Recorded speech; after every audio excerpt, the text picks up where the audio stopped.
Welcome into Cardinal Mooney High School, everyone. It is homecoming night, and we're here bringing you Mooney football on the Cougar Network. I'm Sebastian Bruno, Matt Downmau, and Logan Mattel. And before we get into anything, as we always do, let's talk about the weather. It's pretty windy today. The forecast looks pretty clear. It shouldn't rain too much. It's Florida though, so we never know what's going to go on. But hopefully we can get a good game in today without any rain. Yeah, it was raining. It was raining early on, but as of right now, the game should be on. And you know, in the past home games, we've had some rainouts this year, but hopefully today we'll get a full game in. I think we've had 2 rainouts. Yep. Yeah. It was first home game, and then it was another one. I don't remember. Yeah, both of them have been kind of blowouts. We probably would have been running clocks in the second half, so it didn't really affect too much. So, but rain hopefully is going to stay away today. So should be a good one. All right. Now, coming off from last week, Mooney, big win. Did anything really go wrong? If so, what? No, I think they dominated the game from start to finish. I think the biggest thing you could take from that game is how well the offense has been playing the past couple of weeks. You're really seeing Davin hit a stride. You're seeing LaRon is getting way more involved on the offensive side of the ball. But I think the best thing you're seeing out of everybody and just out of the whole performance is that how well Davin's playing right now. Yeah, they balanced the offense out really well last week. They had 225 yards passing to go with 315 rushing. And one big thing, they had no turnovers last week, which we were egging on for them to clean up.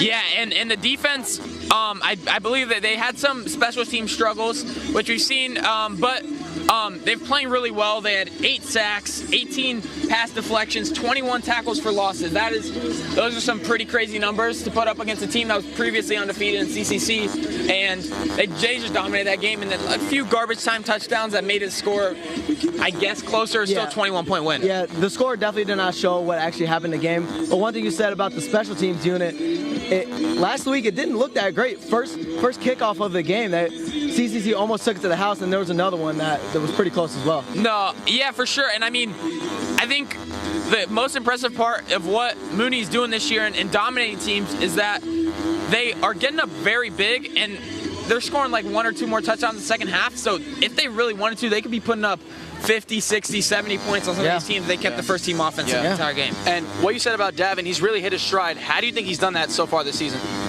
I really think it's been opening up the playbook and trusting him. I think you can kind of see how the team was kind of skeptical. You saw that there might not have been enough confidence in him, which is understandable when your quarterback's making his first start. But you've really seen him kind of settle in and really become what we thought he could become at the beginning of the year. Yeah, I really didn't think there was any doubt. I think it was just a matter of time for him to get in his comfort zone, feel comfortable with the offense. So, you see Callahan open the playbook up more. Yeah, and listen, playing at St. Thomas Aquinas for your first game ever is not easy. Yeah, you're right. Not easy. It's probably the hardest thing you could do outside of maybe IMG and all of Florida. IMG National. That's it. And so, I mean, give him all the credit for not kind of going into a shell after that, staying true to who he is. He's a true passer, and they're calling the game like the true passer he is now. Yeah, and like I said, it is homecoming night.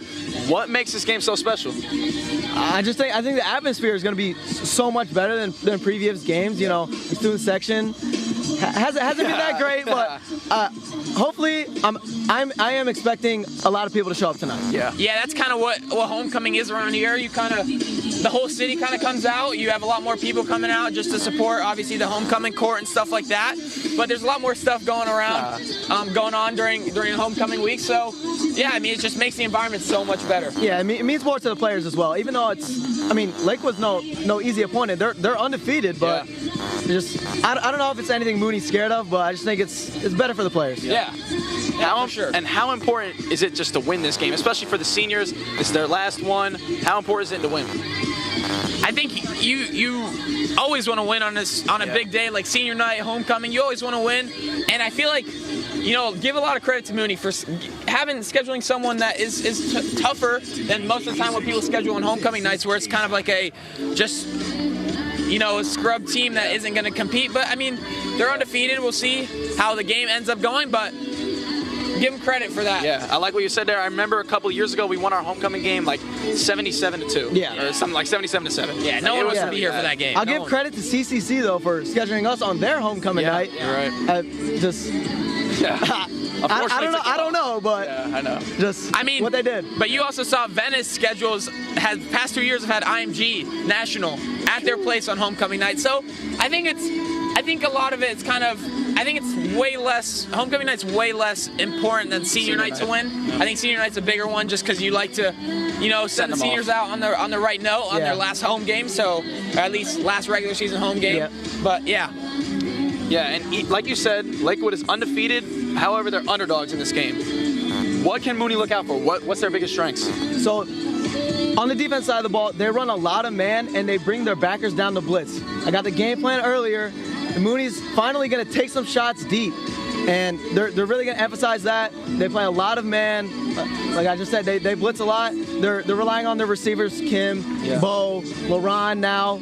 Maybe we'll see a little bit of RJ. Yeah, never know. Who knows? Yeah, I think it's going to be important for Mooney, especially what you're saying, how they blitz a lot. Get the ball out fast, make them not be able to blitz, and then that'll open up the run game, get their linebackers out of the box. And for Lakewood, I think offensively they're a very balanced offense. Their running backs their top running back has around 60 yards a game. 60 yards a game, yeah. And they're same with their top receiver as well, somewhere around there. 80 yards. And so I think they have a really balanced offense. So I think that's a good thing for them because they're really going to have to play a great game if they want to put up points on this Mooney defense. Yeah.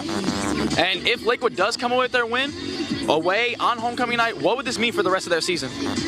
I think it's big because I don't think you've really seen them play anyone really tough. They are ranked number 3 in the class of 3A, which is Mooney's class as well, and Mooney's number 1. And so I think this game's gonna be really telling to see how the playoffs is gonna go because I think if Mooney wins this game, we might see him again. We might see Bishop Verot again.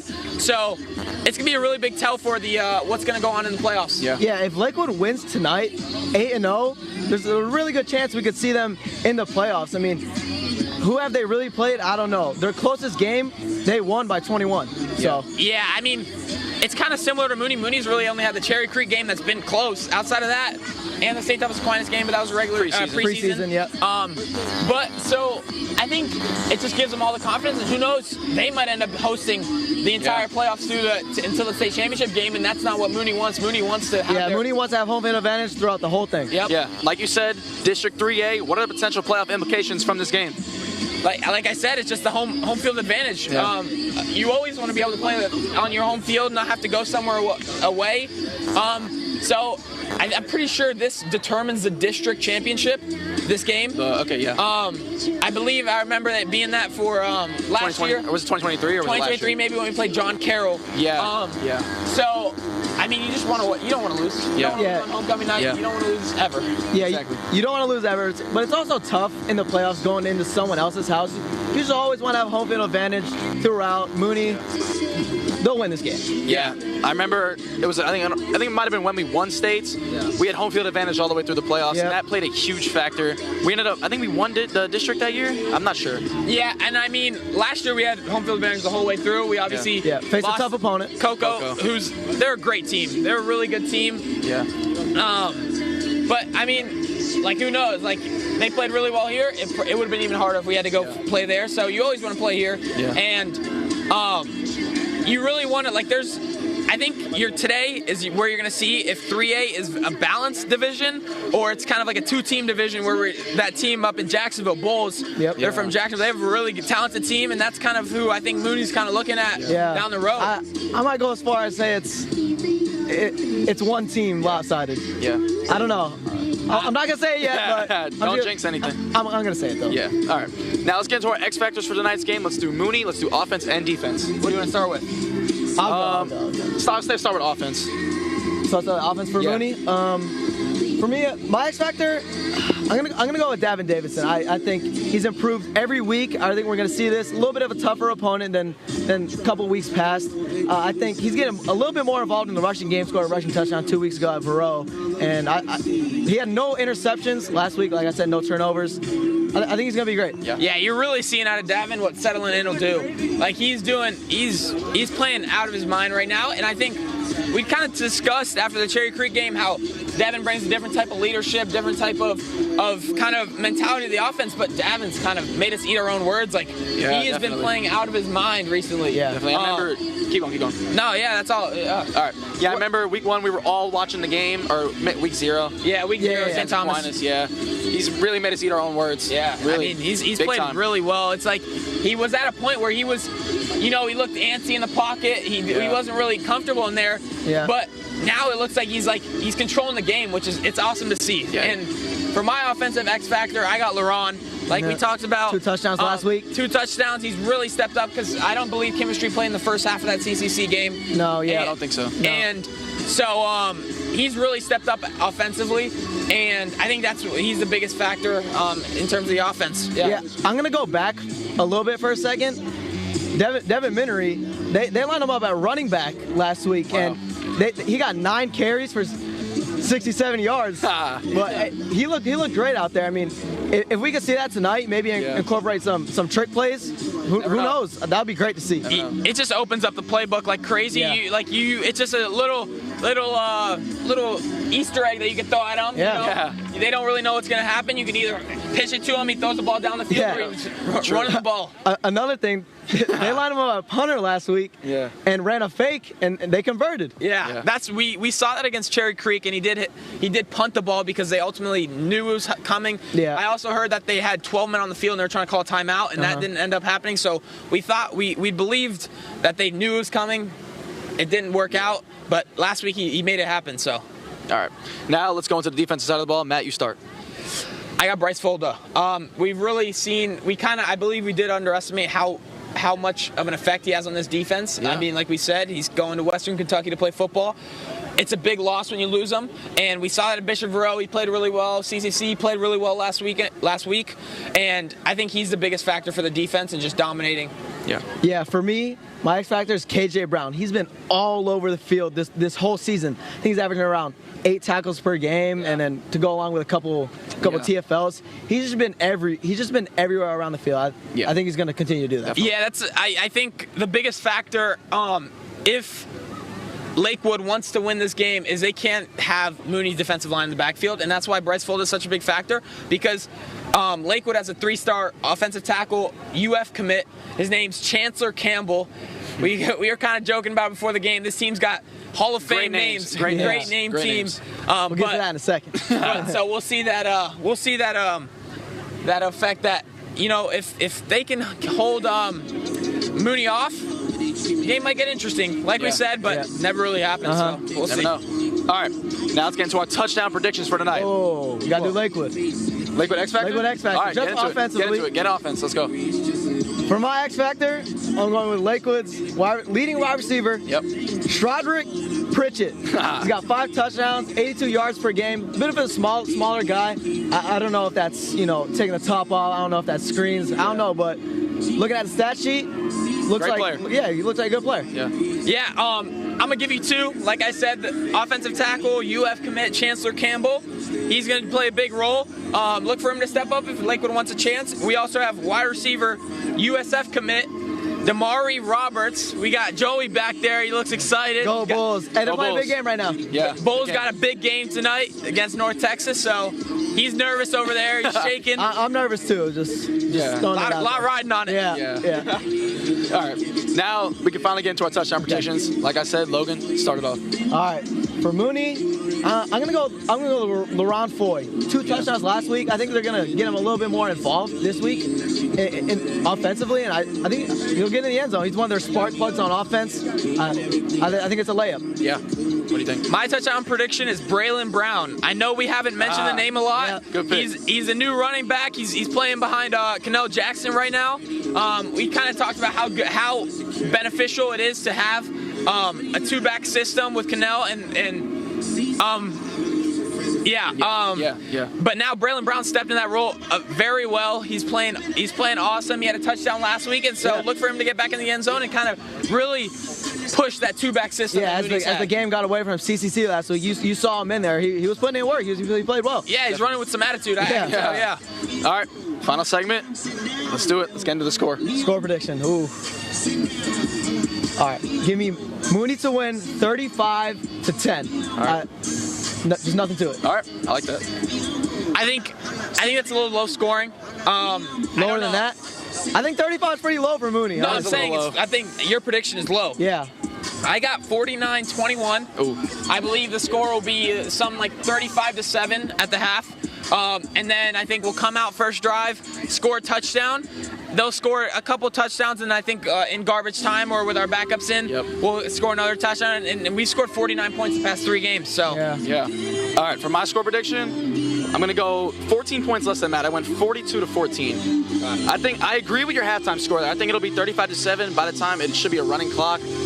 Is it 4 scores for running clock? No, 35-point lead for a running clock. yeah, I think I remember last week, or against Bishop Borough, they were up 35-7, I believe, 35-7 at the half, and they scored a touchdown, and this clock started running. Okay. I'm not exactly sure what that is. So, but yeah, I just think Mooney's going to dominate this game like they have every other game. You know what? I'm going to add another touchdown onto my score. There you go. Okay, I went 42 and 49 points for Mooney like the last. I think I've last done 5 that weeks. for every game. So I'm just gonna stick to it. I almost hit it last week if CCC didn't score their garbage time touchdowns, but I got 42-10 Mooney. All right, 42-14 Mooney. That's it. Any last words? Go Mooney. Hey, field goal's bold though. You think they're gonna kick a field goal? Yeah. That's 6 touchdowns, bro. No. Lakewood. Yeah, sure. Why not? For the fun. I was talking to RJ the other day. He's like, yeah, they're a pretty good team. They'll score. And I was like, okay, how much? 10. Okay. So, We're going off RJ. Yeah. All right. Thank you guys for watching this pregame show. Sebastian Bruno, Matt Downmau, and Logan Patel. We're going to send up to Emmett Dalvalle and Kate Boyson, who are commentators for this game. Thank you for watching.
matchup between two of the top-ranked teams in 2A in the state of Florida. Your first-ranked Cardinal Mooney Cougars are hosting the third-ranked Spartans from Lakewood High School. All please rise. We'll be beginning with a prayer led by Father Christian, followed by the national anthem, which will be sung by Jude Lee August and signed in ASL by Markello Polo. Presenting the flag is the 4th degree member, Monsignor Charles L. Sander, Assemblies, Knights of Columbus.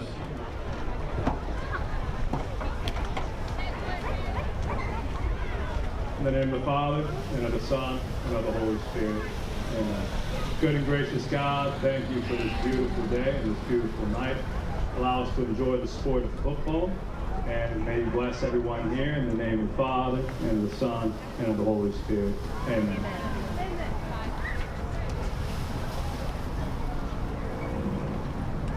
Oh, say, can you see by the dawn's early light what so proudly we hailed at the twilight's last gleaming, whose broad stripes and bright stars through the perilous fight o'er the ramparts we watched were so gallantly streaming, and the rockets rattling, the bombs bursting in air, gave proof through the night that our flag was still there. Oh, say does that star-spangled banner yet wave o'er the land of the free and the home of the brave?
The Cougars won the opening toss and deferred. They'll be kicking off.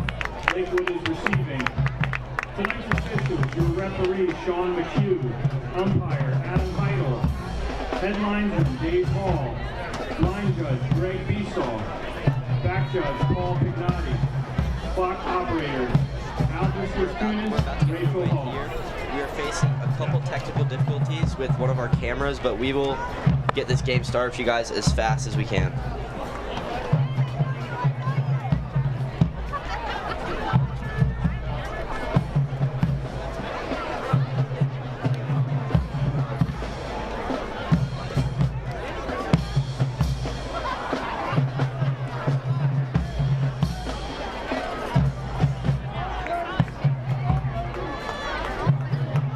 On to kick for the Cougars, number 82, Liam Bowers.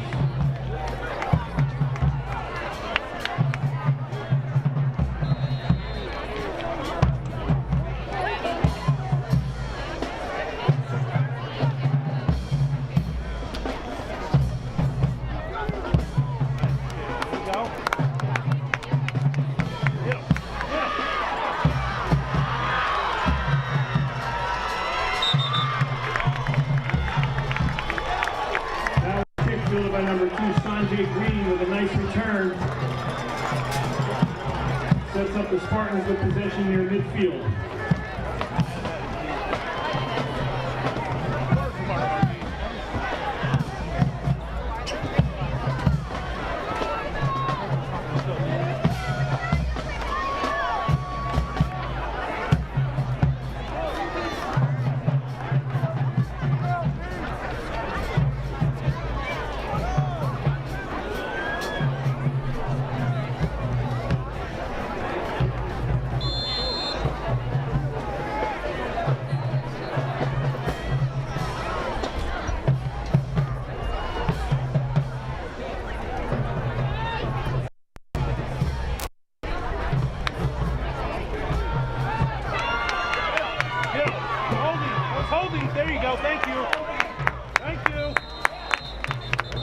Spartans quarterback Aiden Wallace carries himself to the left and runs out of bounds. There is a holding penalty on the play going against the Spartans.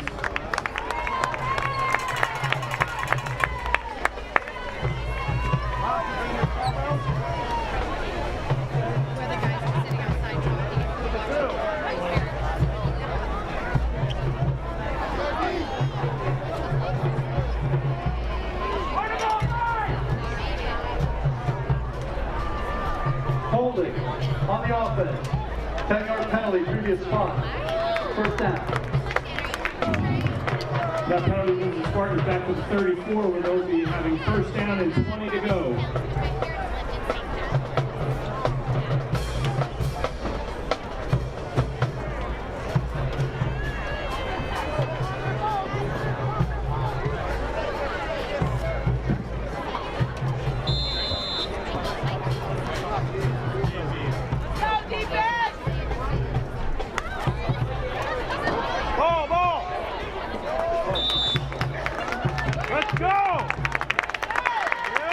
Takes the snap, throws the ball to his right. Ball goes out of bounds.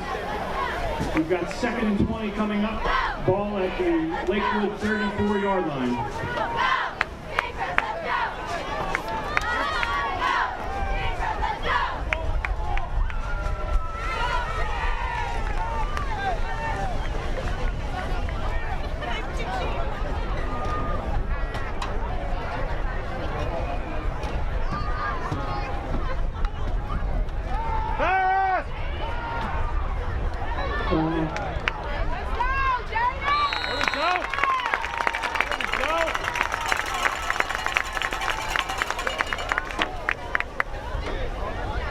Wallace's pass complete for pickup of 9, brought down on the play by number 23, J.D. Burnett.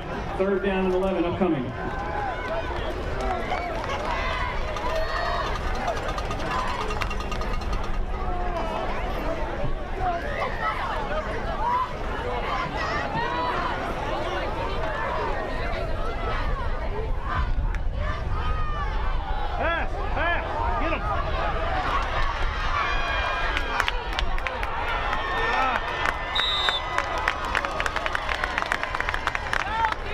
Wallace completes to his right, Sanjay Green on the catch.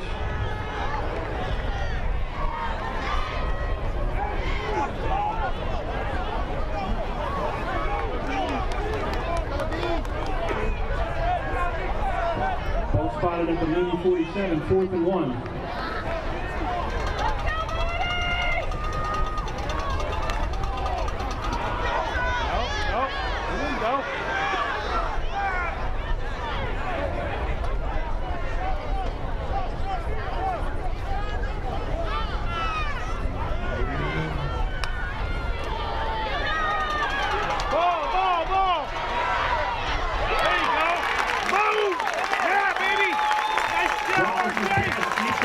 Sideline broken up by number 1, R.J. Mosley. That's going to be a turnover on downs. Cougars take over at their own 47-yard line. 1st and 10. Good job, Pete. Let's go, Ethan!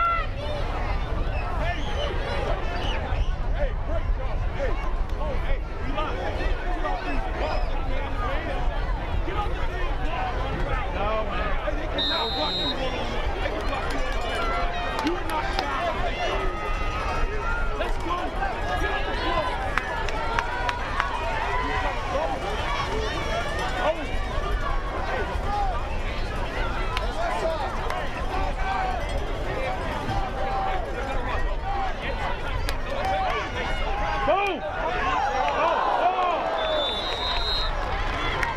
On first down, Davin Davidson looking to catch Houston Young on the pass. That sails incomplete. It's going to be second down and 10 coming up. Ball at the 47.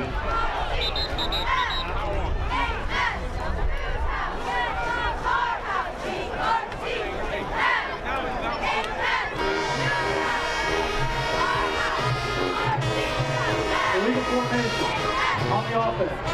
5 men in the backfield. 5-yard penalty, repeat, first down. Hold on for it.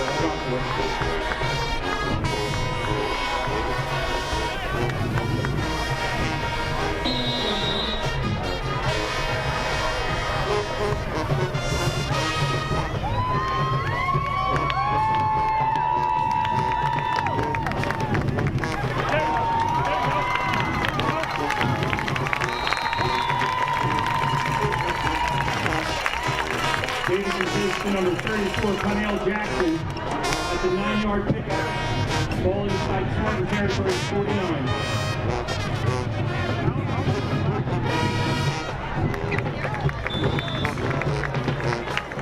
Connell Jackson again to the left side off tackle.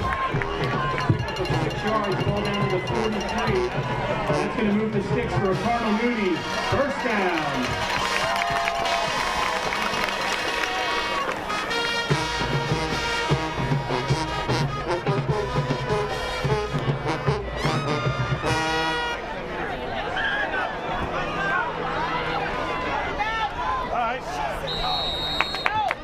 Number 6, Milan Foy on the jet sweep around the right side.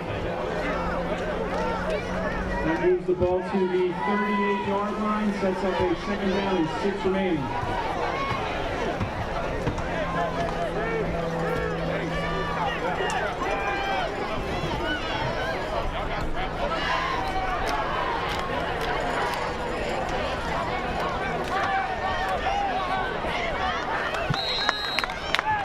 Davidson's pass complete to Foy.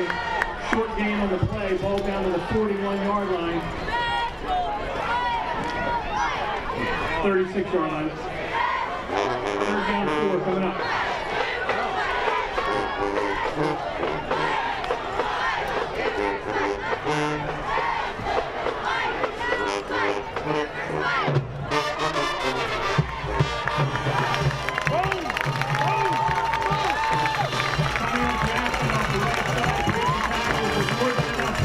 Cardinal Mooney, first down.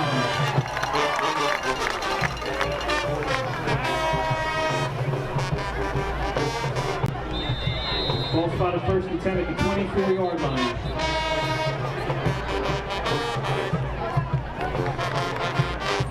Timeout. St. Pete Lakewood. The first.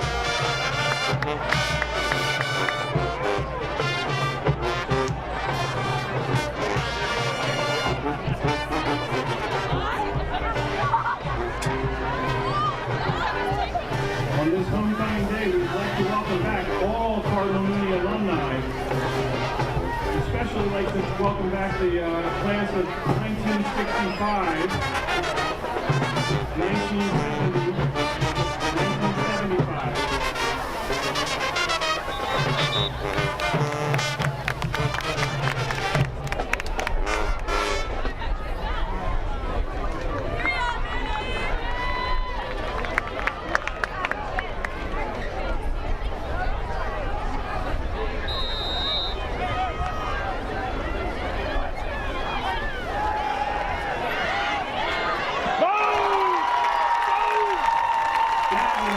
Delivers a strike down the right sideline to number 2, Ministry Young, for a Cardinal Mooney touchdown. That makes the score Cougars 6, Spartans 0, 8 minutes 40 seconds remaining in our first quarter. Liam Bowers on to attempt the extra point.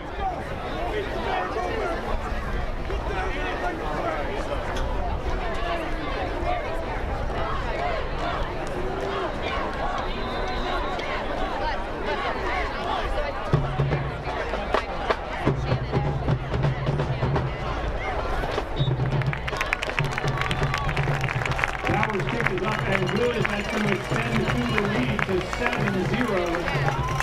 8:40 remaining in the quarter.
Fair caught by the Spartans at the 31-yard line. That's where they'll take over for their second offensive possession of the game.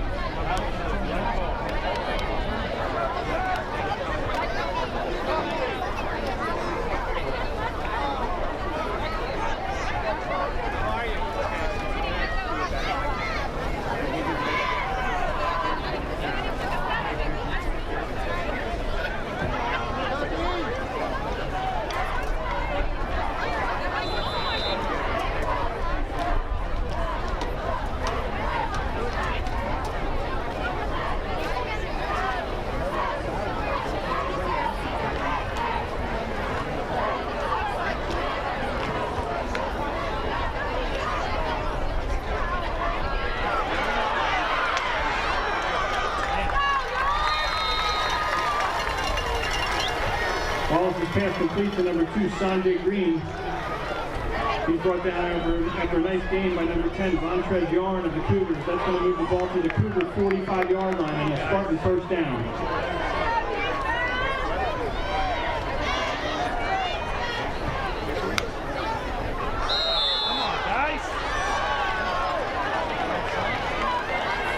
Prior to the snap, encroachment on the defense, 5-yard penalty.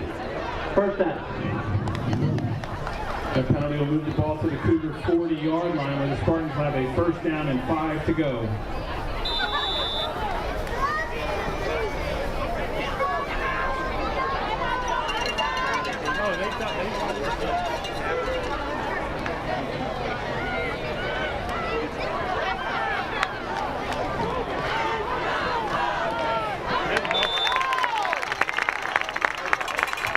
Wallace's pass is headed to Sanjay Green, incomplete, broken up by number 23, Jaden Burnett.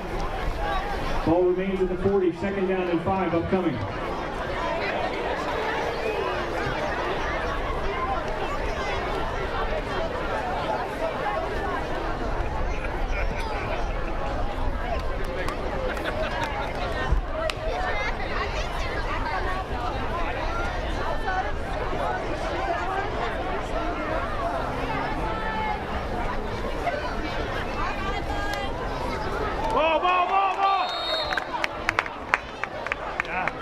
Wallace unable to handle the low snap. He just has to fall on the ball.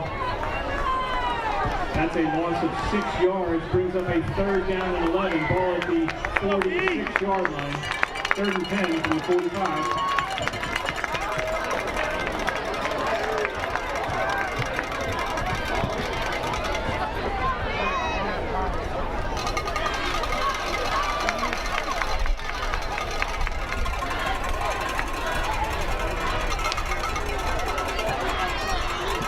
Welcome back, ladies and gentlemen. We finally got the stream back up and everything working.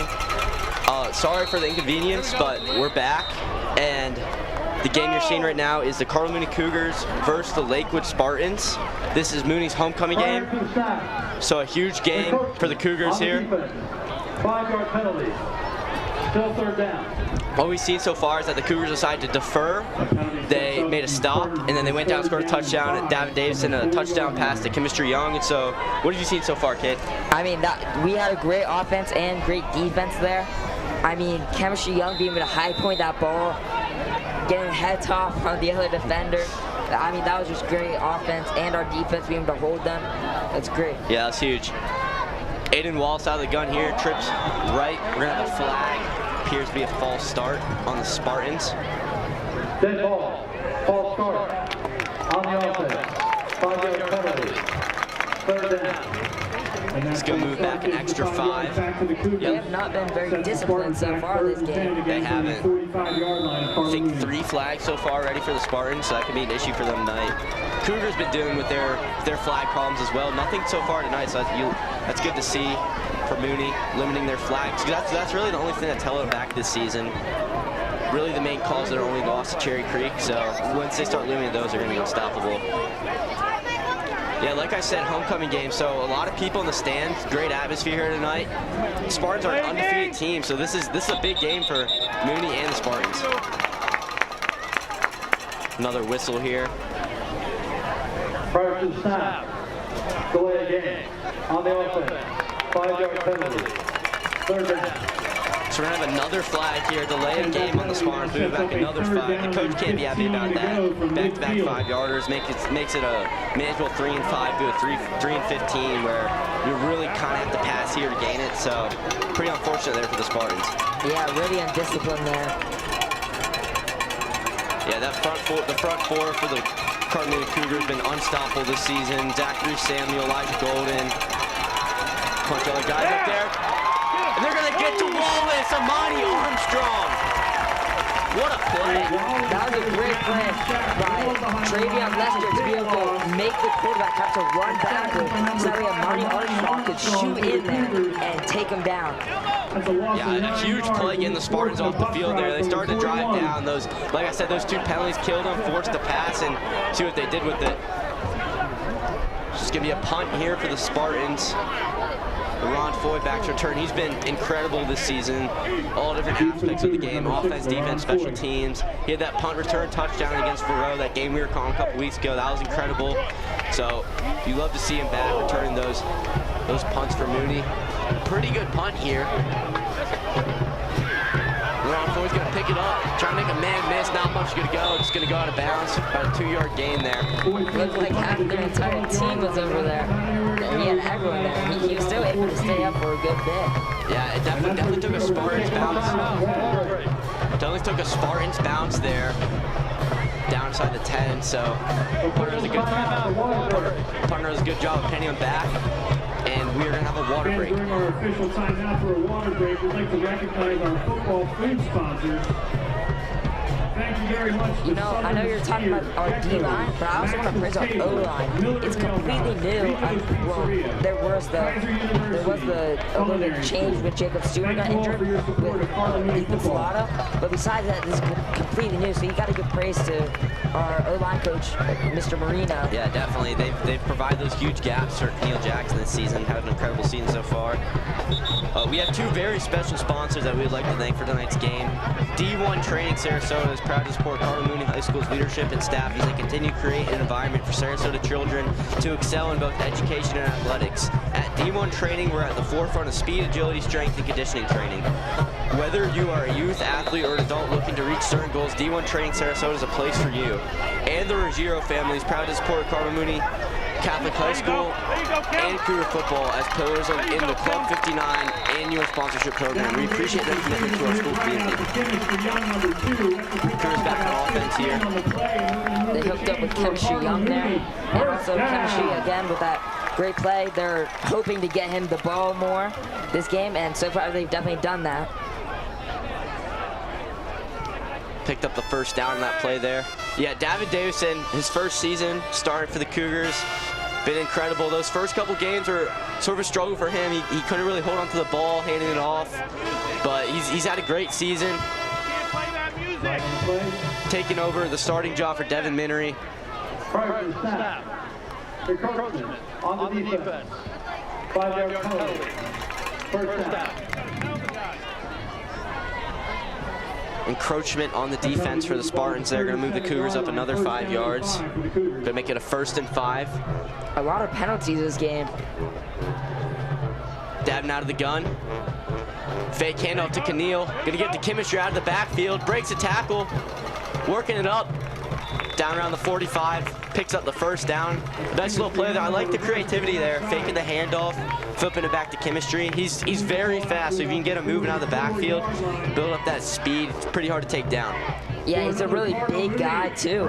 He has every little quality that you can ask for. He's shifty, fast, big, able to high point that ball. He has great hands. That's just a great job at Chemistry. Yeah, future Boilermaker Chemistry Young committed to Purdue, so that's great for him. Gonna be a handoff to Keneal Jackson here, working it up, gets past, across the 40. He's gone! Keneal Jackson! Touchdown, Cardinal Mooney!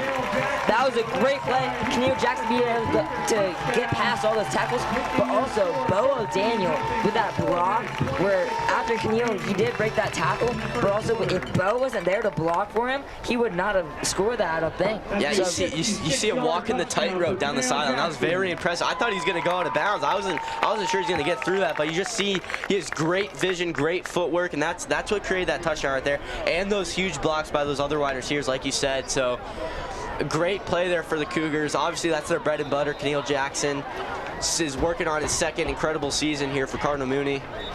PAT is up and good for Liam Bowers. Gonna make it a 14-0 game. But like I was saying, if you have such a consistent playmaker like Keneal Jackson, you can always rely on a consistent at least 5 yards from him. That's just so huge, especially in high school football, because you always want to be gaining positive yards, especially if you're playing a good team. Spartans aren't any crummy team. They're undefeated, and so it's huge to put up 14 points on them in this first quarter.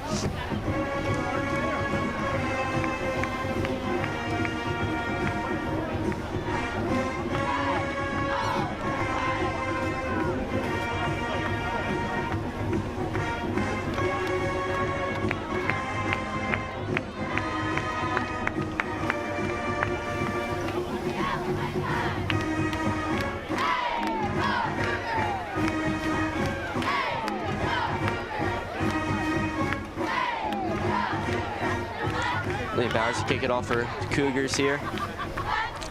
Liam Bowers at the beginning of the season, he wasn't the most consistent kicker, but ever since these last few games, he's been very good.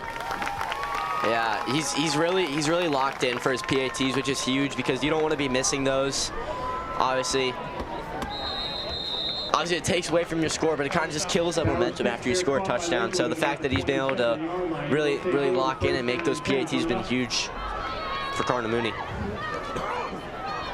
It's going to bring out this Lakewood offense led by Aiden Wallace, the senior quarterback. He's had a great season so far, passer rating of 145. So a very impressive stat there.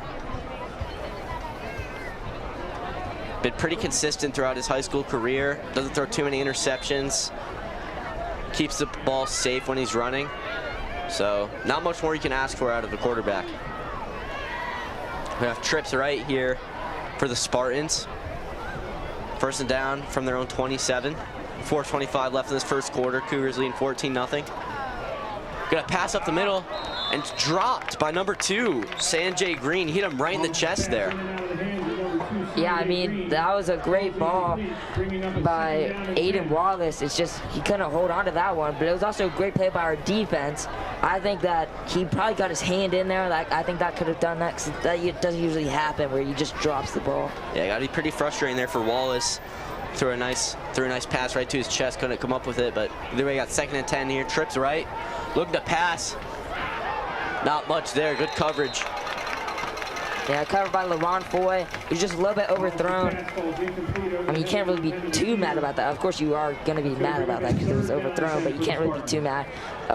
Your wide receiver didn't do anything wrong there. It was good coverage, just overthrown a little. I think any offense going against this 2025 Cougars defense, just not going 3 and out is huge because they've been so incredible this season. Like I said, that front four, their safeties, their cornerbacks, linebackers have been great. So even just getting positive yards would be huge here for the Spartans. Not going 3 and out, not giving the ball immediately back to the Cougars is huge. Wallace out of the gun, looking to pick up this first down. Drop it back. He's gonna hit his guy.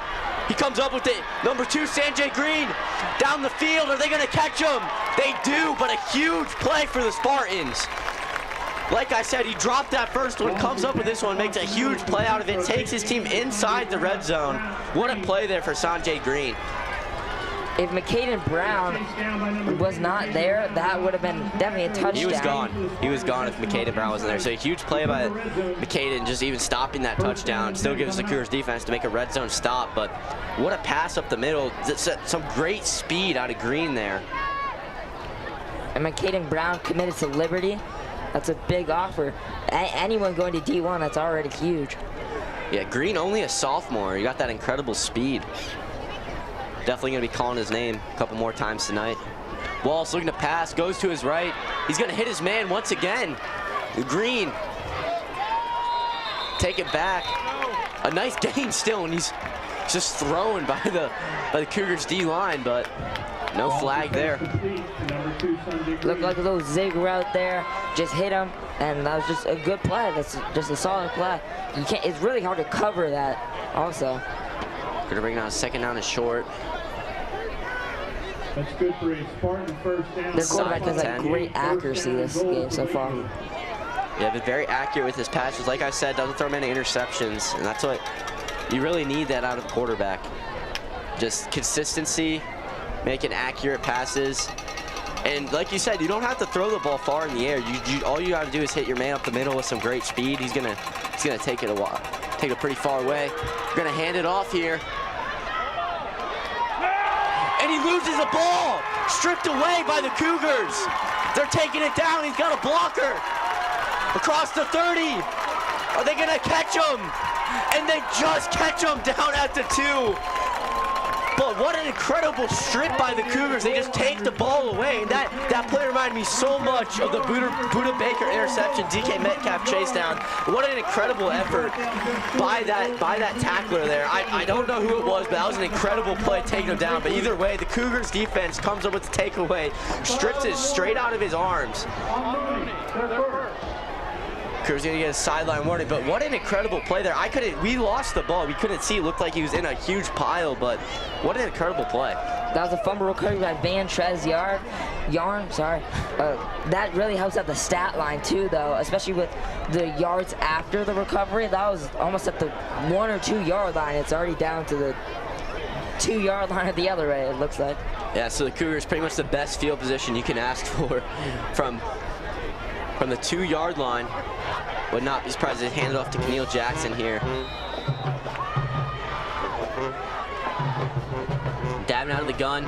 Gonna give to Keneal, and he works it into the end zone. It's just too easy for Keneal Jackson. Gonna put up the Cougars by 20 here just in the first quarter. So they're really running up the scoreboard here early. What a takeaway for the Cougars, setting up that great field position. That's just pretty much an auto touchdown for Keneal Jackson. No one's gonna stop him to the 2 yard line. So just a nice sequence there for the Cougars. But again, you always have to praise that O-line, making that gap for him. I mean, if he doesn't have an O-line there, he can't break up those big runs. So it's all about the blocking, really. I mean, he is probably, I'm going to say it, one of the best running backs in high school. And if he doesn't have an O-line there, you're not getting any yards. We're going to have a replay here. On that fumble recovery. Yeah, he just stripped it out. Trez just picked it up and booked it. And I feel like that would not have been that big of a return if Rodman Mosley wasn't there to run back and get that block. So Cougars already up 3 scores here. Not even through the first quarter, so really run up the scoreboard here on homecoming.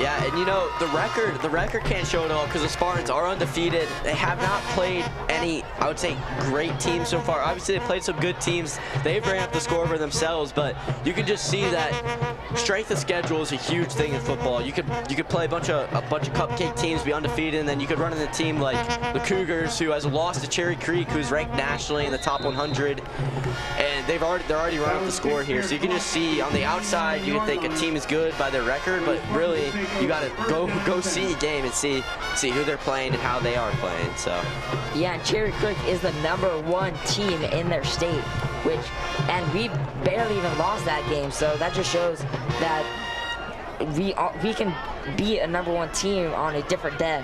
Yeah, I truly believe that at Mooney's best, I would say they could be the best team in Florida by far.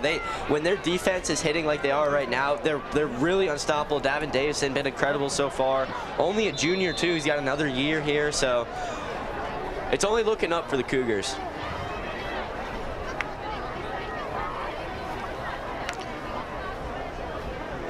Aiden Wallace looking to get something started here. Had that huge pass and they couldn't capitalize off that huge gain, so looking to do it again. Wallace out of the gun.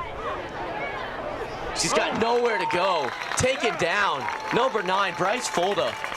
What a nice play. He came back from injury a couple games ago, picks up a sack here.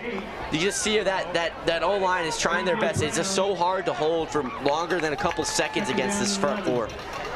Yeah, I mean, you really only have a few seconds before you have to roll out of the pocket, and even as soon as you do that, our edge rushers are so good at being able to shed off their block and getting to that quarterback when he rolls out. That's a great play by Bryce Folder. A little huddle here by the referees. Not exactly sure what they're discussing. I have state ball, unsportsmanlike conduct, on goal. That player first. Gonna be an unsportsmanlike conduct on the Cougars. Is a dead ball play, so not gonna move up the Spartans any. Oh, I'm sorry. Gonna be a 15-yard flag here against the Cougars. Gonna move up the Spartans, give them an automatic first down. And like we were saying, flags have been a big struggle for the Cougars this year. I think one of their only cons so far in the season is just not being able to control the unsportsmanlike. I'm not really sure what happened. I didn't see much, but gonna give the Spartans a free 15. Yeah, that's really the only way that offense can move against this defense. Wallace drop it back, looking to pass, can't find anyone, and he's taken down. The pack of hyenas is the Cougars D-line. Bryce Folder once again getting in there. But that was a great play by our defensive line. Our defensive line, again, is probably one of our best aspects of our game, is us being able to get to the quarterback so fast that he has no time to throw the ball and really get those deep completions. 2nd and 17 here for the Spartans. Got a lot to pick up.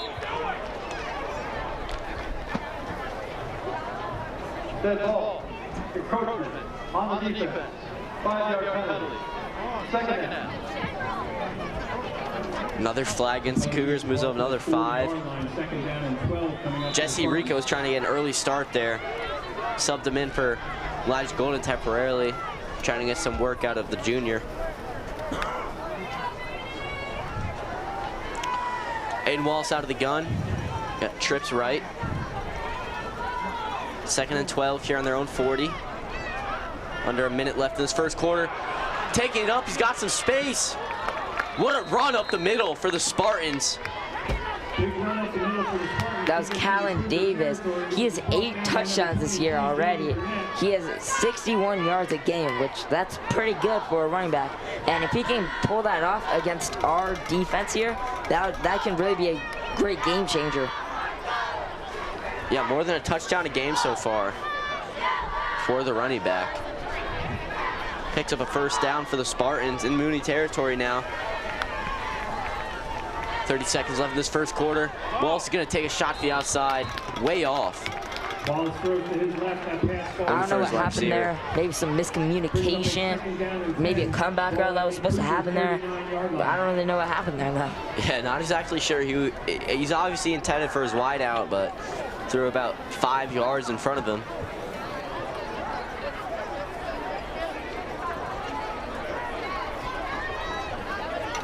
Wallace out of the gun, 2nd and 10.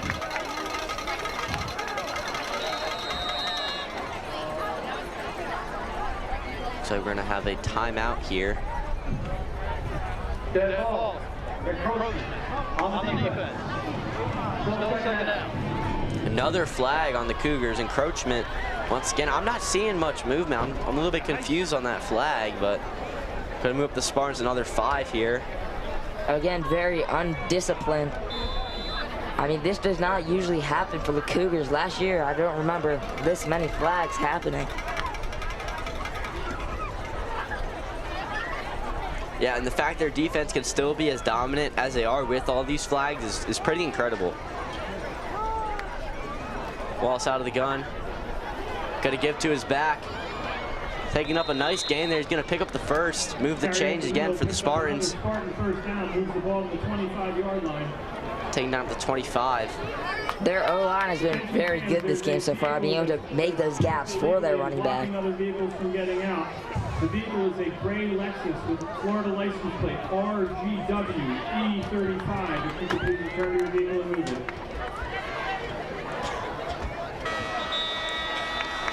And that will be the end of the first quarter. Cougars up big early here on homecoming night.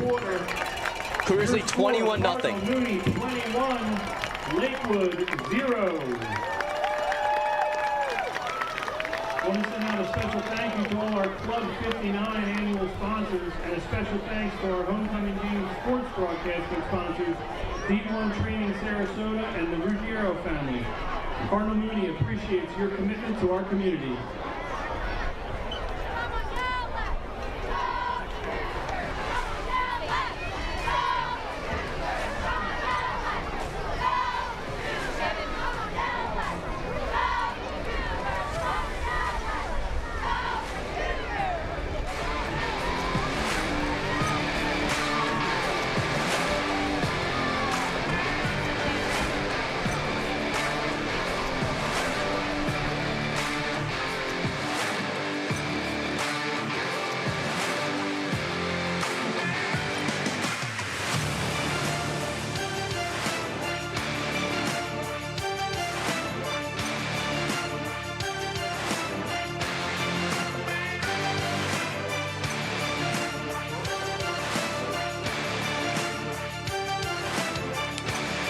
We'd like to thank you for tuning in to the Cougar Network and watching tonight's broadcast. Make sure you like and subscribe to our YouTube channel and follow us on social media at cmhs.cougarnetwork and visit us on the web at cmhscougarnetwork.live.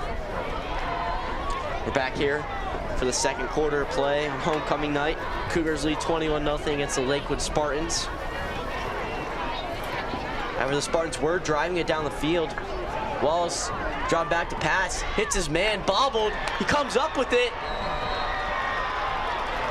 Appears to step out of bounds, but a nice pass there. He bobbled. I actually think the bobble helped him. He bobbled it, wasn't taken down. They came up with it, took it another 12 yards, so a nice gain there.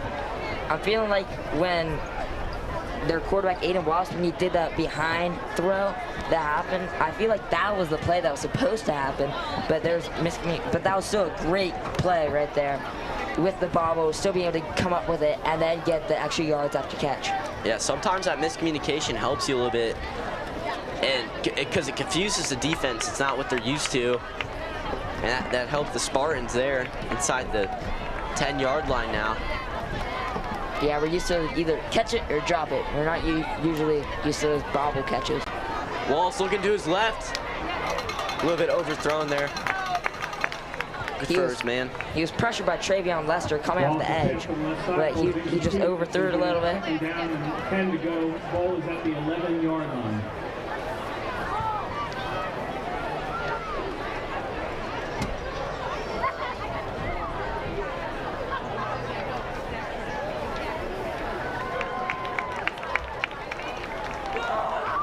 Wallace out of the gun from the Cougars' 11-yard line.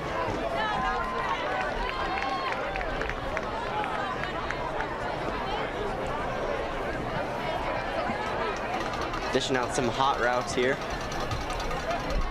Calling out a blitzer. Finally snaps it, looking to his left once again. Once again, too high. Intended for Sanjay Green, been his #1 target so far. And once again, pretty much same spot, same pass. It's a little bit too high. Yeah, I mean, he's overthrown it quite a bit, I feel like, this game so far. But I feel like that's also our defense. We need to pressure him so that way he has to throw it, and he doesn't have that much time to be able to make it super accurate.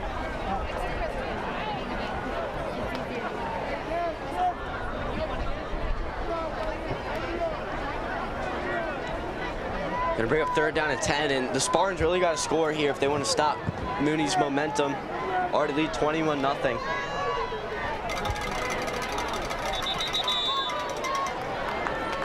Yeah, and I'd really like to see the student section finally showing up. We got pretty much full bleachers here for the Cougars. On the offense, 5-yard penalty, 3rd down. And it's gonna be the Spartans' second delay of game of the night, and so getting their playoff has been a struggle so far for them. Gonna have trips left. Wallace looking that way. Yeah, and they've done that fake snap pretty much every single play so far tonight. So maybe it's just a rhythm thing for them. Oh, and he gets through to Wallace. What a blitz by McCaden Brown. Timed it perfectly. Gets immediately to the quarterback. And I saw him, he was gunning up, timed the snap perfectly. No chance for Wallace to even try to make a pass there. Yeah, I feel like we've run that play multiple times and it hasn't really worked out. But this play, it worked out perfectly. And again, a great play by McCaden Brown, being able to get through their blockers and straight to the quarterback, delivering a big hit on him.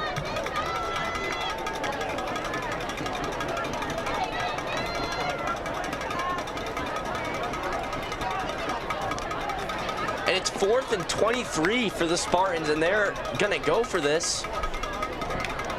Wallace takes the snap, and he's taken down by that D-line. Unstoppable are the Cougars defense. Incredible play there, not even a chance. I don't really understand going in from 4th and 20. I guess it is no man's land, but yeah, that defensive line, McCaden Brown, like we said, that perfect timing. Just incredible showcase of the resilience on defense.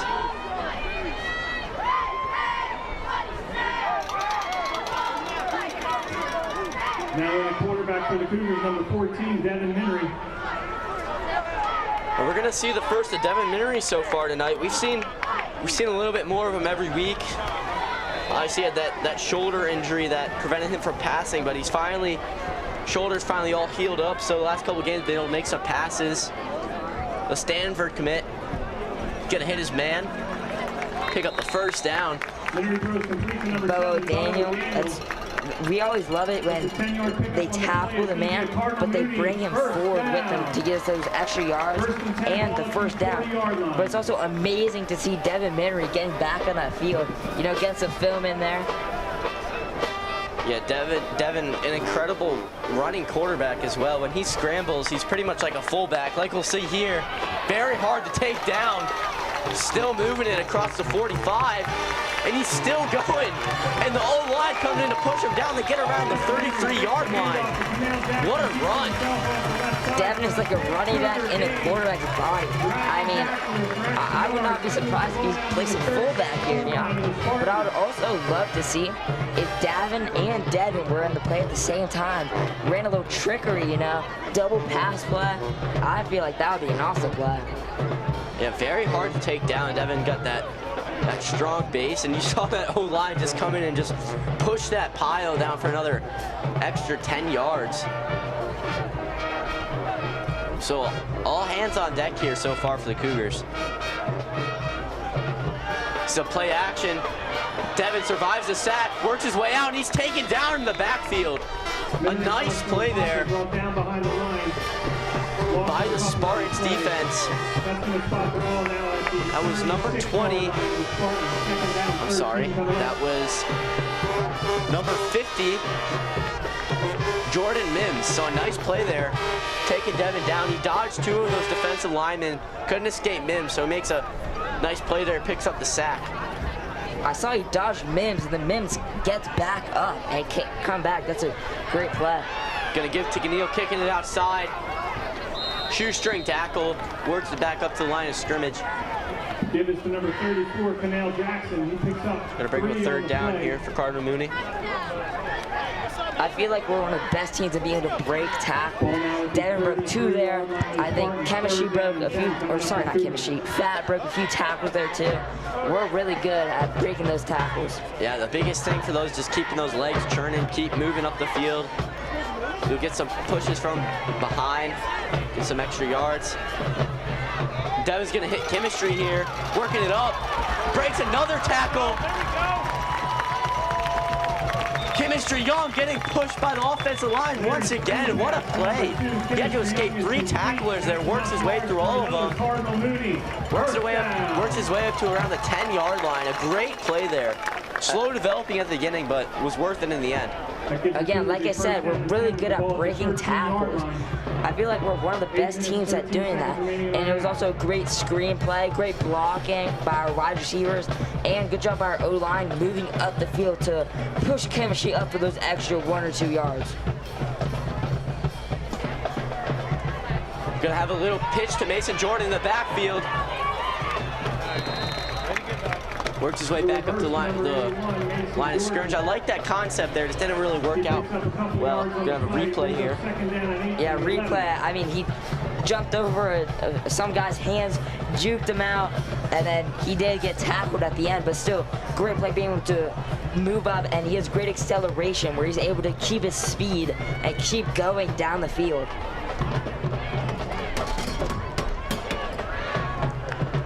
It'll be 2nd and 8 here. Devin out of the gun. Gonna give to Mason Jordan on the jet sweep. Gets inside the 5. Another give to number 81, Mason Jordan. Around the 2-yard line is Mason Jordan. Goal line, but picks up another Cardinal Mooney first down. I love that play, our little jet sweep, because Mason, he's one of the fastest players on this team. And I always love to see a jet sweep. It's probably one of my favorite plays. Cougars at the 2-yard line. Threatening to score once again. Looking to go at 28-0. Got the speed option, just way too easy for Keneal Jackson. Nobody in sight. Keneal just walked into that after he got that pitch. He didn't even have to run. He didn't even try, I don't think. So that was great blocking by our wide receivers to be able to give him that ability to just walk into the end zone. So another touchdown for Keneal Jackson, his 3rd already. We're not even halfway through the 2nd quarter. Incredible players, Keneal Jackson. If you had him in fantasy, he would be 5-0 right now. Liam Bauer's kick is good. And the Cougars are going to go up 28-0. And this is looking to be another rout by the Cougars.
Liam Bauer's going to kick off for the Cougars once again.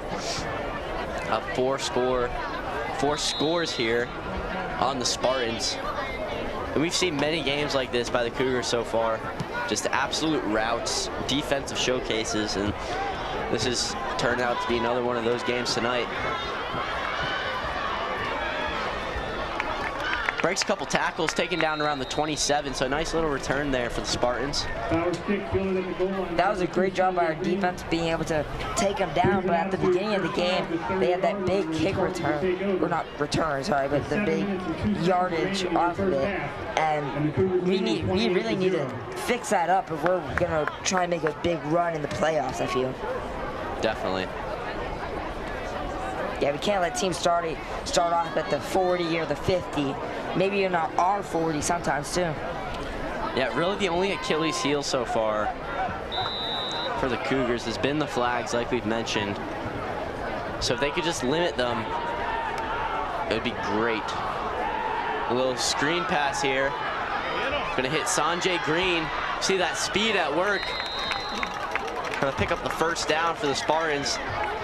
Definitely, I would say Spartans' best player, Sanjay Green's got that incredible speed. Only a sophomore, like I said. Still a lot of potential. That was a great tackle. I think it was by Ryman Mosley, being able to track him down. He did evade multiple tackles. He worked his way across the field from one side to the other. I feel like that's something that is really good because it can really bamboozle our defense. Wallace once again to Green. Makes McKenna and Brown miss. What a move there by Green. Very shifty. He was taken down by KJ Brown and LaRon Foy. They pick up on the play, moves the ball into Cougar territory. Ball is at the 45-yard line. He was tackled on that play. Good job by KJ, though, not missing that tackle. We have missed a few tackles already this game. Again, we need to work on that if we're going to make a deep run in the playoffs. Payne Wallace dropping back, and he's taken down by a swarm of Cougars. McKaden Brown there first. His third time he's got to the quarterback tonight. Also, Bryce Folda down there, the Western Kentucky commit. RG line, that's 4 or 5 sacks, I don't even know. Might be more on this game already. Yeah, I think the Cougars D-line is arguably could be best in the nation out of all high school teams. They're just, the amount of size and strength they have out of their 4 main guys is incredible.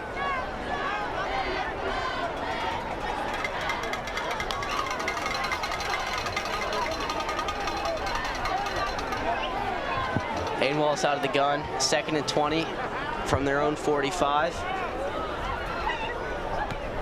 5:22 left in the second quarter. Nowhere to go, and swatted down by Elijah Golden. Notre Dame commit, and also McKaden Brown. That is a great job being able to shed through those blocks, getting past them, and being able to get to that quarterback. That's our 2nd sack in a row. License plate 95E. QHD. Is a replay. Be able to get to that quarterback. Yeah, Elijah Golden just reminds me of that one uncle at the Thanksgiving football game that just takes down all the little kids. It's like he's just playing with a bunch of young bucks. Not much there on the play for the Spartans. Taken down by Amani Armstrong, I think. I believe so. And that defense, just incredible. The Spartans gonna have to deal with a 4 and 34 here. Again, please move these vehicles or they will be towed. LaRon Foy back to return. Again, like I said last time I commentated, he will always take that ball. He will never leave it unless he has basically their entire team on him. And like last time, he did take it when there was their entire team on him. Spartans gonna have to punt here once again.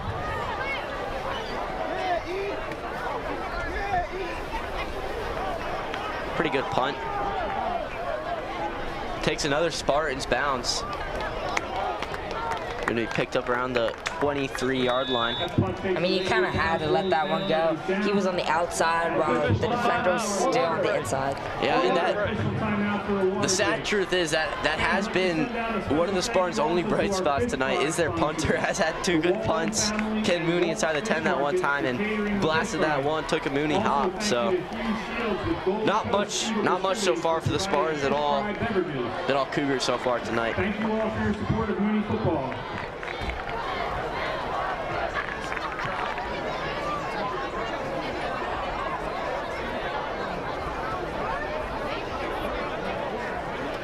An quick announcement as we approach halftime for all alumni. At the beginning of halftime, don't go anywhere at halftime, folks. We'll be staying live with you for your Mooney Cheerleaders halftime performance, followed by the introduction of this year's homecoming corps and the crowning of the homecoming king and queen. So don't go anywhere.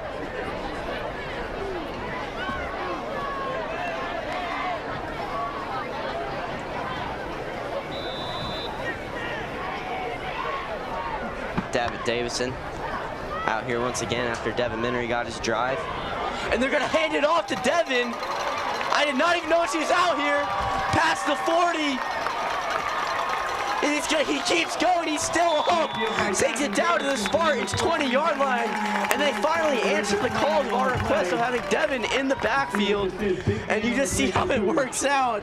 Looking like Derrick Henry out there, unstoppable. Oh my gosh, that's awesome. I predicted that. I did not expect anything like that to happen. But great job by our O-line opening that huge gap for him to just pierce straight through and be able to get those huge yardage. Yeah, we've been talking about that for a couple weeks. We said Devin would be a great running back, a great fullback. Holding on the offense. 10-yard penalty from the spot. First down. And that is a very unfortunate. Devin had that incredible run, but Cougars are called back for holding. Either way, just seeing him run out there it's just ironic. They finally answered the calls. Well, he's still out there. He is still out there. He can still break off another one of those runs. He's got the size, he's got the build to be a running back. And in a game like this, where already up 28-0, you could play around a little bit with your offense and defense. Now I wonder if they're going to run my second prediction with a little trickery happening. Oh, I could definitely see that a little flea flicker action, a little double pass. Play action to Devin. Gonna hit Brody Wyman.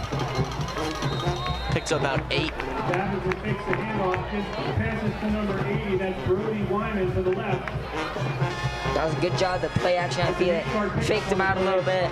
Able to hit Brody Wyman for a good game.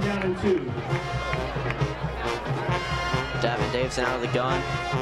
Looks to be the same formation as last play. Devin to his right. They're going to give to Devin. Up the middle, not much there, only about a yard. Couldn't find anything there. It almost looked like they just laid him down. They didn't really try and, push him down or like try and force a fumble. From my view, it looked like they just, laid him down to sleep. Devin did pick up the first down that play, so positive play there for Cardinal Mooney. I mean, he's still in. I wonder what the coach is cooking I would up not here. be surprised if we saw some trickery here or a deep pass to chemistry. Mason Jordan motioning. They're going to give to Devin, hitting the backfield. He's taken down. Nice play there by the Spartans D. Gives him entering off the left side, nothing there. It's going to move him back a couple of yards. He was taken down by number 54, Jaden Wynn. That's a great play by them. And also, I did not see who slowed him down at the beginning, but that also really helps out with getting those tackles. When you slow someone down, that 90% of the time will get you the final tackle. Davin out of the gun, looking to pass. Looking for Foy, he can't come up with it. Pass intended for number 6, Laurent Foy, falls incomplete. Looks like that throw was maybe a little bit too hard or maybe a little bit too high. I don't really know what happened there. He's usually right on the money for those passes.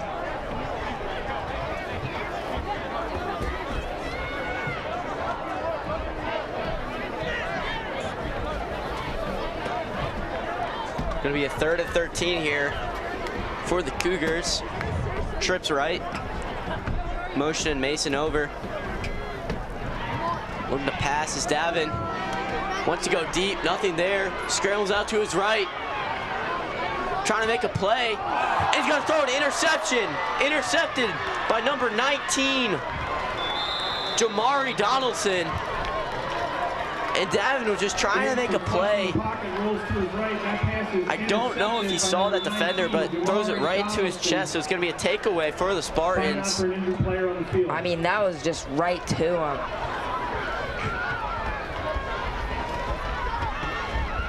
But you can also see that our O-line gave him a huge pocket there, where he did have all the time that he needed. It was just... Yeah, and unfortunately on that play, it appears Mason Jordan got rolled up. He made that tackle on the interception. He's just such a team player. Obviously, some guys will just stop when they see an interception. Mason running full speed, make that tackle. Hopefully he's okay. Hopefully it's just like cramps or something. Yep, Mason's back up on his feet. You love to see it, walking on his own power. He almost just jumped up there, he respawned. Almost got revved up there by Coach Clark. Went out there, he jumped right back up. It's going to send out the Cougars defense. Under 2 minutes left in this first half. Cougars up 28-0. Spartans have not had almost anything tonight. That big pass to Green in that first quarter. Had a couple decent runs by Kalon Davis, but besides that, just not much going for the Spartans tonight.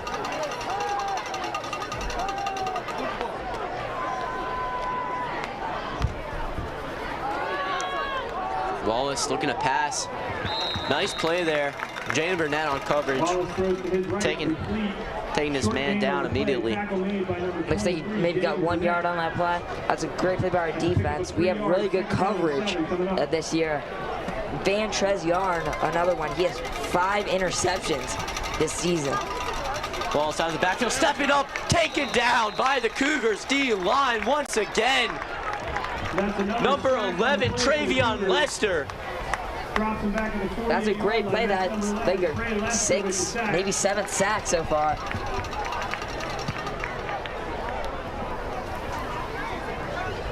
Yeah, that D-line, incredible. Travion Lester, only a sophomore. We're gonna see a replay.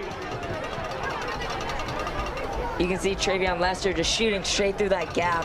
Looked like he did a little bit of a gather step there to be able to see where the quarterback was going and then just hit him as hard as he could. Yeah, a bunch of QB hits tonight for the Cougars, bunch of sacks. And like you said, probably almost up to around 7, so very impressive. We pressured them almost every play. Timeout. St. Pete Lakewood, their second of the half. Timeout for the Spartans here. Cougars lead 28-0. Only 39 seconds left in this first half. They're hoping that they can maybe get some points on the board before this half, just take the momentum with them, and hopefully, they hope that they can get some more points and maybe come back and win this.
Pass taken on the left side by Sanjay Green. He reverses field and picks up a nice gain on the play.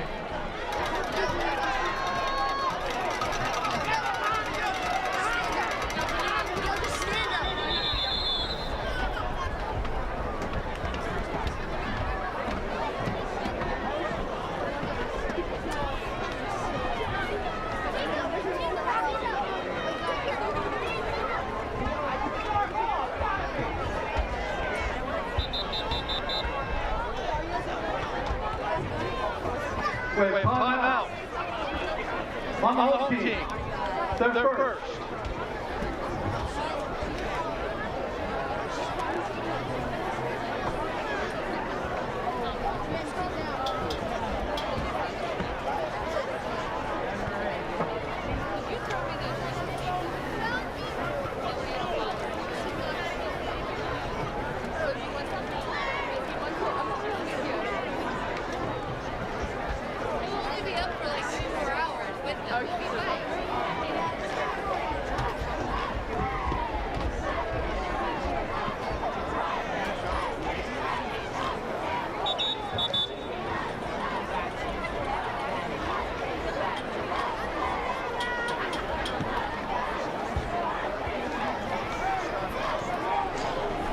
Here at the Cougar Network, we're super excited to be offering sponsorship opportunities for you and your local business. Visit us on the web at cmhscougernetwork.live to check out all the opportunities for football, volleyball, and our other programming. All the proceeds from your sponsorship goes directly to the Cougar Network to help us keep producing content like tonight's game, and every bit helps. 4th and 1 here after that incredible play. Cut it all the way back across the field. Sanjay Green, that incredible speed, been a huge impact tonight for the Spartans. Just give him a little bit of life. And he's gonna break through, take it down at the 15. Calvin Davis, he's been playing really great so far. He was able to drag a defender with him.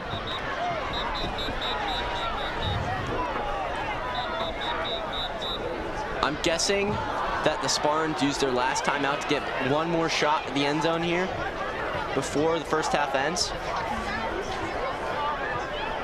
See, if I'm them, I'm going for the field goal there.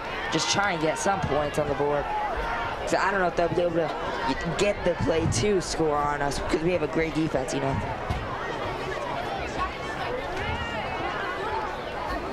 Sideline interference on the defense.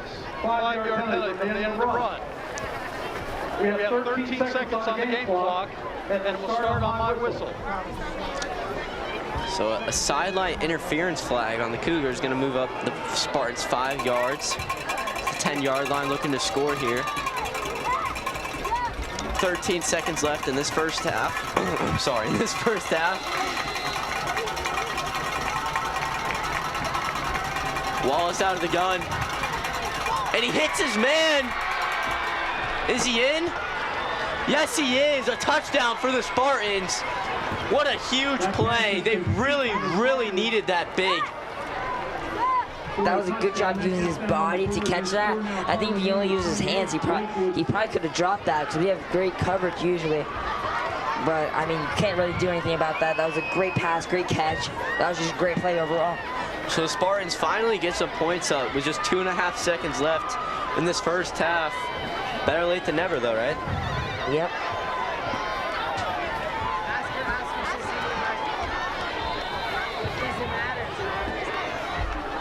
PAT attempt, eventually. We're gonna have a flag here, believe. Yep. On the defense. Half the distance to goal. Repeat the try. It's gonna be a flag on the Cougars. Still appears to be going for 1, even with the flag.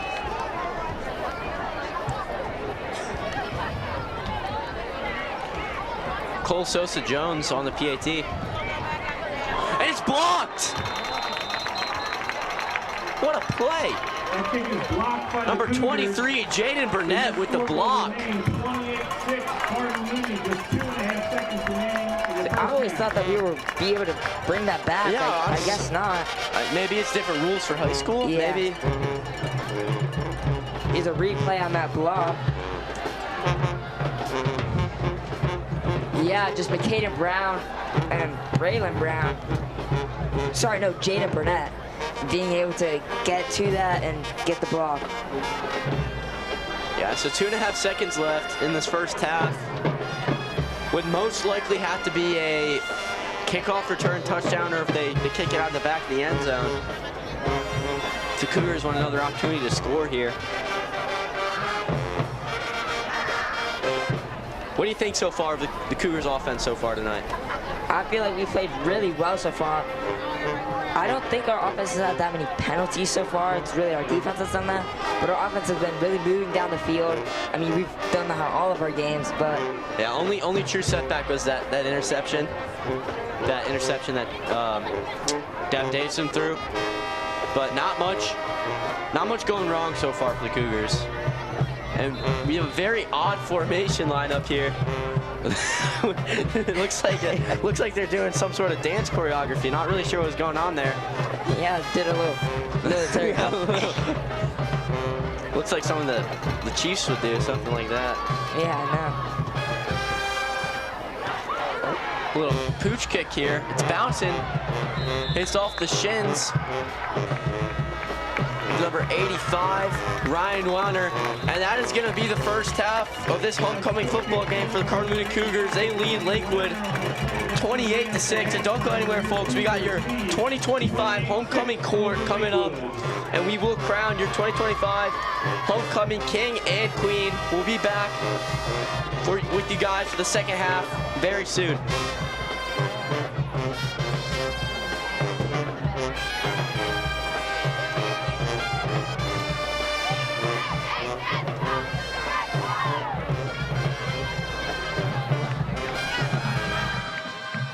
I'm here here with Coach Clark, the head coach of the Cardinal Mooney football team.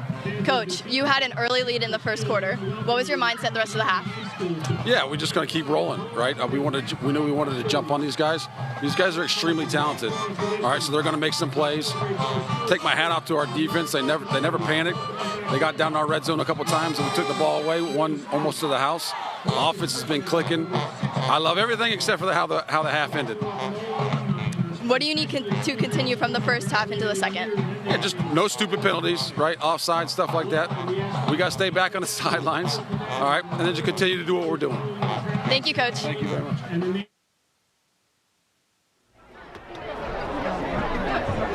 And now, your Cardinal Mooney cheerleaders.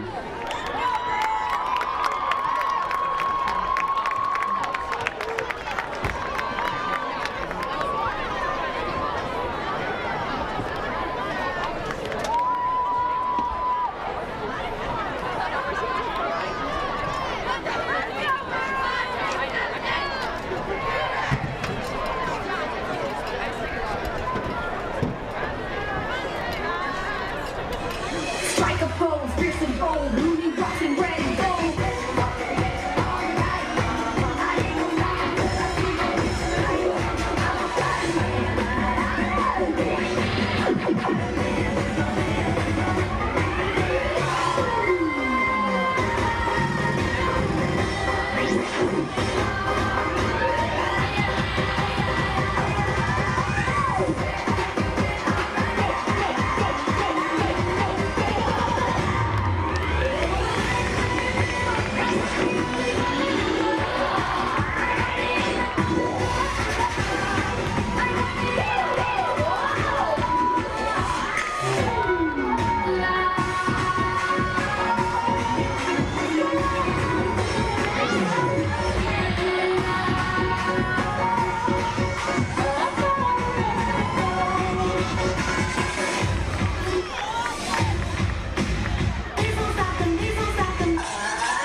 Please let's give it up for our Cardinal Mooney cheerleading squad. A very special thank you to our cheer coaches and to all of the cheerleaders for playing such an important role in our homecoming events.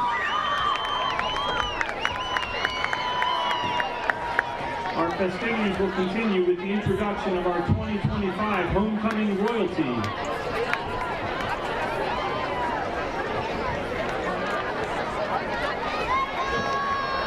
Let's meet the elected members of our court. From the freshman class, please welcome Anna Kearns, Landon Lipovetsky,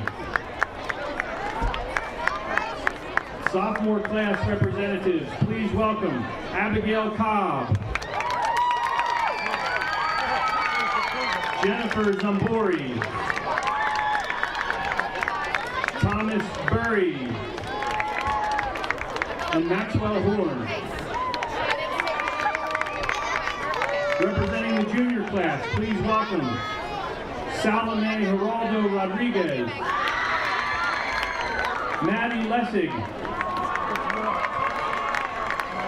Savannah McEachern, Caden Armstrong, Austin Butler, and Connor Sanks. And now the candidates for your 2025 Homecoming King and Queen. First up, please welcome Lucia Del Valle. Lucia is being escorted by her parents, Kelly and Paul Del Valle. Lucia is a varsity cross-country captain, played beach volleyball sophomore and junior year, as well as varsity volleyball freshman year.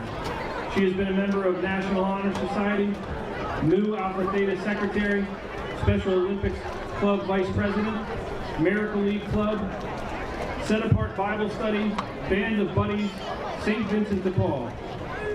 Outside of school activities, Lucia is passionate about visual arts, is a junior sacristan at Incarnation, is involved in musical theater, participates in calling bingo at Pines of Sarasota, does lifeguarding, and enjoys reading and journaling. Next year, she plans on majoring in engineering or psychology and fine arts. Ladies and gentlemen, Queen candidate, Lucia Del Valle. Next, please welcome Layla Larrick. Layla is being escorted by her parents, Amy and Justin Larrick. Layla is a captain of varsity indoor volleyball and captain of varsity beach volleyball. She has been a member of National Honor Society, Nu Alpha Theta, St. Vincent de Paul, and community leader of the new house system here at Cardinal Mooney. Outside of school activities, Layla enjoys baking and spending time with her friends. Next year, she plans to major in health sciences. Ladies and gentlemen, Queen candidate Layla Larrick.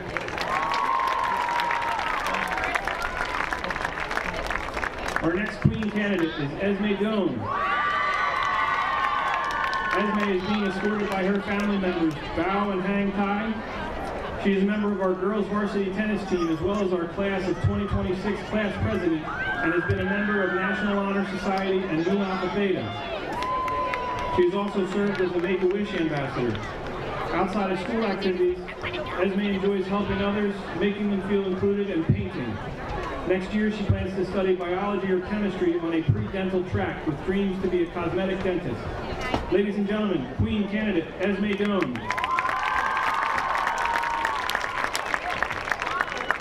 Our final candidate for Queen is Isabella Picone. Isabella is being escorted by her parents, Jackie and Mario Picone. Isabella is a member of our girls varsity weightlifting team. She has been a member of Miracle League, Spanish Club, and Special Olympics clubs. Outside of school activities, Isabella enjoys lifting weights and spending time going out with her family and friends. Next year, she plans to major in English and then go to law school. Ladies and gentlemen, Queen candidate Isabella Picone.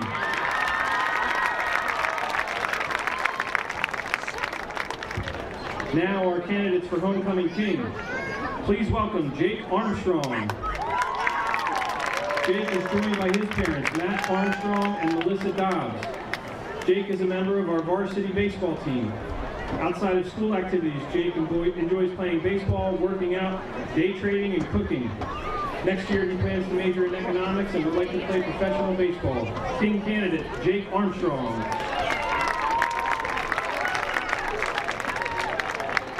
Next, please welcome King candidate, Sebastian Bruno. Sebastian is joined by his parents, Michael and Roxanne Bruno. Sebastian is a member of our varsity baseball team and is a member of our school's TV station, Cougar Network. Outside of school activities, Sebastian enjoys writing sports articles, spending time with friends and family, and doing a talk show with his friends Joey and Logan. Next year, he plans to major in communications or journalism and pursue a career in sports broadcasting. Ladies and gentlemen, King candidate Sebastian Bruno. Our next King candidate is Mateo Dalmau. Mateo is joined by his parents, Maria and Charles Dalmau. He is a member of our varsity baseball team and is a member of Miracle League, Nu Alpha Theta, National Honor Society, and Hope for Hopkins. Outside of school activities, he enjoys playing pickleball and watching college football. Next year, he plans to play baseball at the United States Naval Academy and pursue a computer engineering degree. King candidate Mateo Dalmau. Our final candidate for King is Jackson Flaming. Jackson is joined by his parents, Meg and Chris Flaming. Jackson is a member of our boys varsity soccer team and a club soccer team. He is a member of National Honor Society, Spanish Club, Mu Alpha Theta, and Miracle League. Outside of school activities, Jackson enjoys soccer and golf, card and board games with family, and serving in our community. Next year, he plans to major in teaching and engineering. Our final King candidate, Jackson Flaming.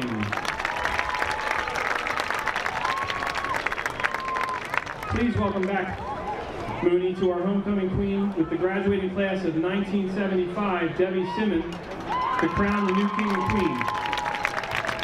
We also welcome Principal Ben Hopper to assist us with tonight's crowning. And now the moment we've all been waiting for. First, your homecoming queen.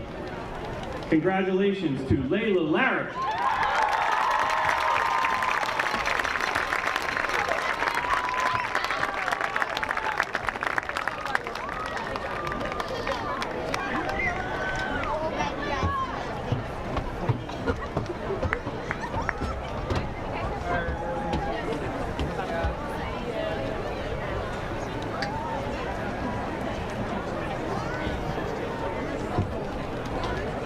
And your 2025 homecoming king is Sebastian Bruno.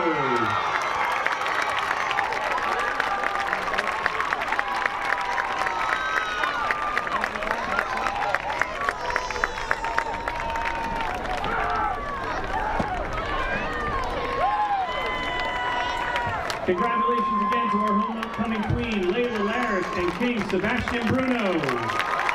You will forever be a part of Cardinal Mooney High School's history.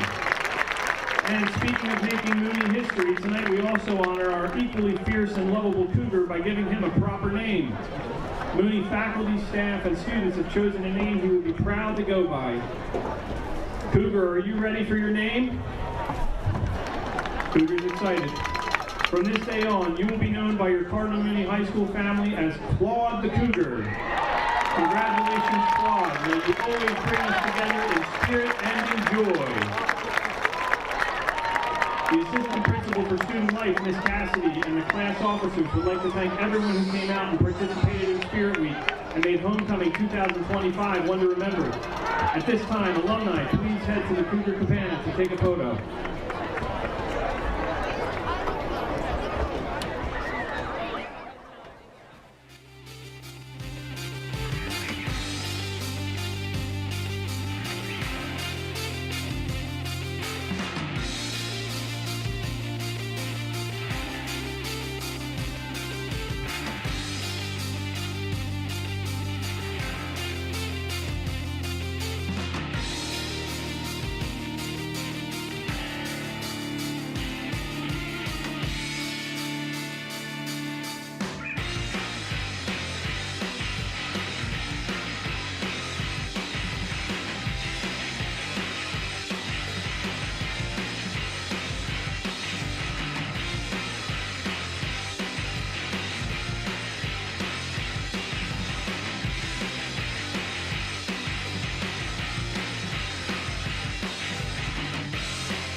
Testing, testing, testing.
Welcome back to John Heath Field at Austin Smithers Stadium in Sarasota, Florida. It is 78 degrees out, feels like 77. It's clear. We have 9-mile-an-hour winds coming in from the northeast. We have two very special sponsors that we would like to thank again for tonight's game. D1 Training Sarasota is proud to support Cardinal Mooney High School's leadership and staff as they continue to create an environment for Sarasota children to excel in both education and athletics. At D1 Training, we're at the forefront of speed, agility, strength, and conditioning training. Whether you're a youth athlete or an adult looking to reach certain goals, D1 Training Sarasota is the place for you. And the Ruggiero family is proud to support Cardinal Mooney Catholic High School and Cougar football as pillars in the Club 59 annual sponsorship program. We appreciate their commitment to our school community. About to get underway here. See another odd formation off the kickoff for the Spartans. Not really sure what they're trying to do, but maybe a little bit of a intimidation factor. I don't know, I wouldn't be very intimidated by that. Yeah, I mean, little like prison lines almost. Just look pretty goofy when they do that, but whatever they think works.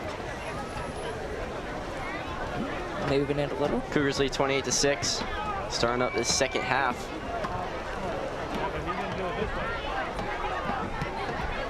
A little pooch kick. Another one. This is the second time. Almost goes down the field. The ground ball. Brody Wyman handles it. I don't know why they're doing that. It's just giving us the free field position. Exactly, and maybe trying to get like a lucky hop off the chest that would ricochet back towards the Spartans, but didn't work there. I mean, for us Cougars, hopefully they do that all the time so we just get the prime field position, but it also could be, because we have two dangerous returners, Ryman Mosley and Laurent Foy, the main one.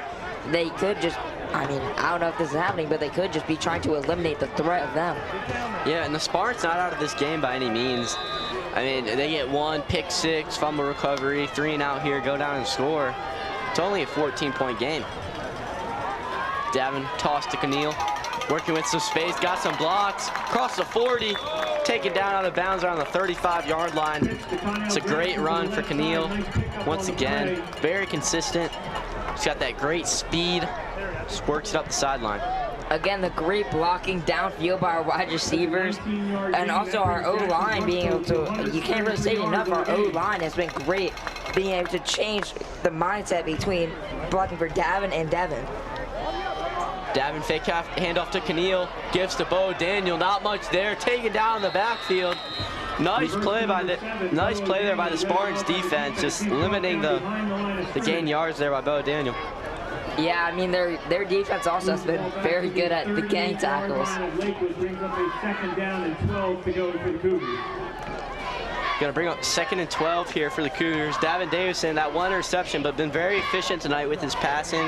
Not many incomplete passes, but that one interception was just trying to do a little bit too much. So I'd like to see if he can have a bounce back drive here. Rolling out to his left, little bootleg. Nearly intercepted, dropped by the defense. That was number 9, Kendrick Handy. Hit him right in the hands, just could not come up with it. And now that's a huge break for the Cougars. He would have gone all the way with that one. Here's a little replay on that. Davin, he was rolling out to his bad side. He had to throw that crossbody. We're very lucky that he dropped that pick, or else that could have been bad. He could have sixed that too. That was open field, no one ahead of him. I don't think he could have got a better pass than that from Davin. But either way, Cougars still rolling. Chemistry taken down. He got like sandwiched there, saw him from below and above. And this defense is showing up right now. 4th and 12 for the Cougars, so a lot of TFLs there on that last couple plays for the Spartans. Officials timeout. Stay out here, Gold. That is not a timeout. Let's go. So officials timeout. The referee was yelling at Mooney because they want to get a little time out of it, just go over what they're going to try to do here.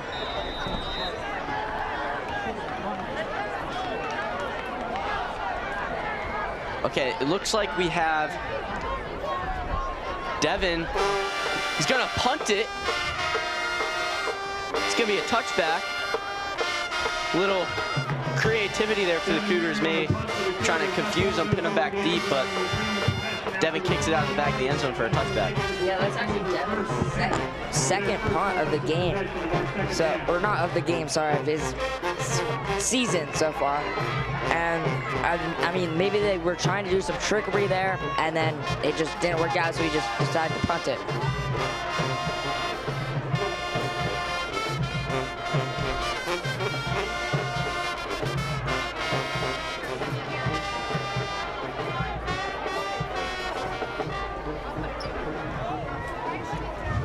So a nice stop there for the Spartans. Like we said, that's what they need to do.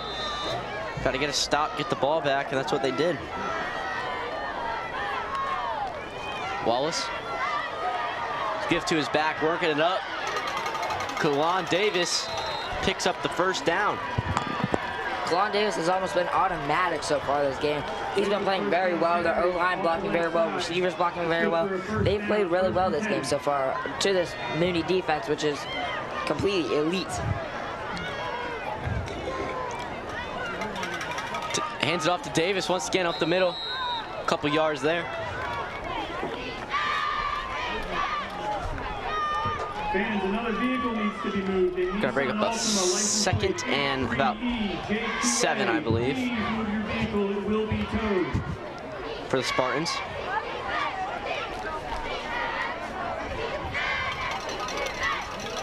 Out of the gun. 3 wide receivers, 2 is right. It's time back to pass. Across the middle, hits his man. That's Green. Past the 50-yard line. It was in a late flag. Van Trez-Yarn was in coverage there. It was like almost a deep slant route there. I wouldn't call it a post, but not a slant, you know what I mean? It's kind of in the middle of both of those. Called a plant. Face mask on the defense. 15-yard penalty from the end of the run. First down. It's going to move up the Spartans an extra 15, a face mask. Hopefully that's one of our only penalties this half. But we're still playing very well so far. It's just we need to be a little bit more disciplined. 1st and 10 from the Cougars 32. Spartans working it down the field.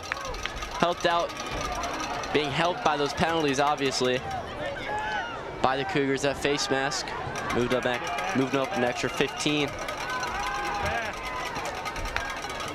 Wallace takes a snap out of the gun, taking it up. He's going to run it himself. Taken out of bounds after about a 2-yard gain. That was still a great job on him because he was about to get sacked, but the pocket was collapsing, but he was able to just run out of the pocket and get a few yards on that play. 30-yard line is 2-yard pickup, setting up 2nd and 8 for the Spartans. We're at 2nd and 8 for the Spartans here. In the 3rd quarter. The 30-yard line. Just underway here with this 3rd quarter. Pass dropped by Green. Not the best pass by Wallace on that screen pass. Threw it a little bit too in front of him. Yeah, I mean, that was just a little bit too far up front. Can't really do anything about that. Maybe a little bit of miscommunication. 3rd down and 8 for the Spartans. This is a big 3rd down here. If they want to stay in this game, they really need to convert on this one. Wallace. 3 wide receivers to his right. Looking to make something happen here. Takes a snap. Looking intercepted. Tipped into the hands of LaRon Foy. What a play.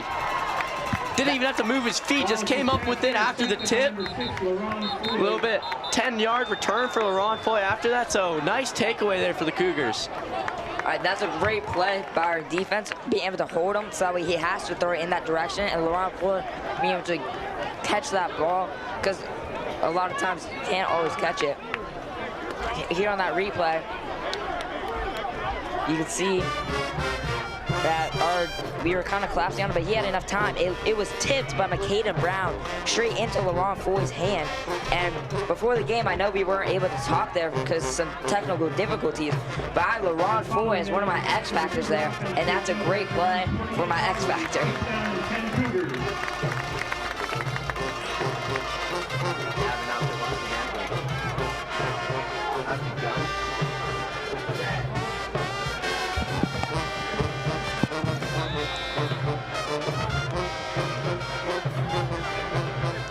Takes the snap, look to his right. Trying to chemistry, just gotta throw it away. Yeah, he had so much time there, but they did have the 2 defenders rushing at him.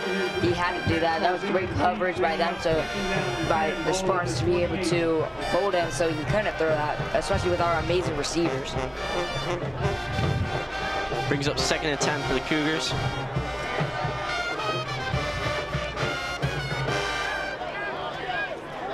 So a quiet start to the 2nd half. A punt by the Cougars. Interception by LaRon Foy to get the ball back. Keneal Jackson taking it up. Picks up the 1st down. Again, I said this in the 1st half. We are very good at breaking tackles. He broke 1 tackle. He was probably about to break the 2nd tackle, but other defenders rushed in and stopped that from happening. That could have been taken to the house almost.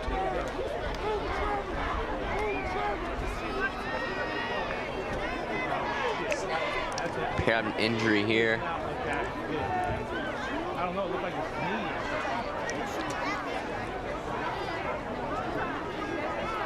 Maybe just got caught under that pile. Yeah, it's number 68, Jackson Snelling. Snelling, be all right, buddy. Be all right. I think he was injured for the first few weeks of the game, or sorry, of the season, but he's back now. Hopefully he can stay back and come back later in this game, if not this next play. Yeah, you hope for just some cramping, you know, just like it was with Mason, but just hope he's okay.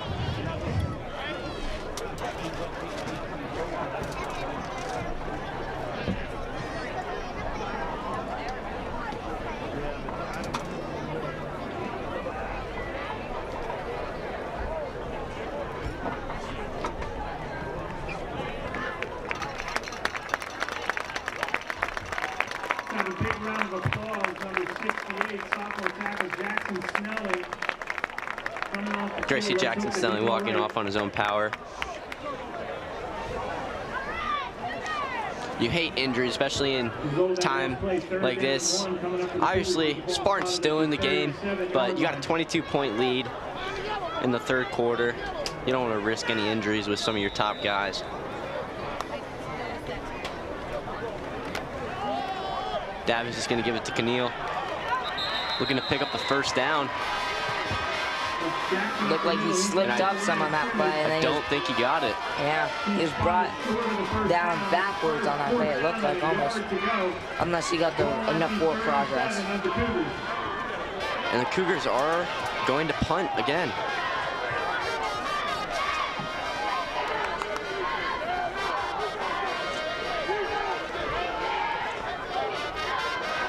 So it looks like they're going with that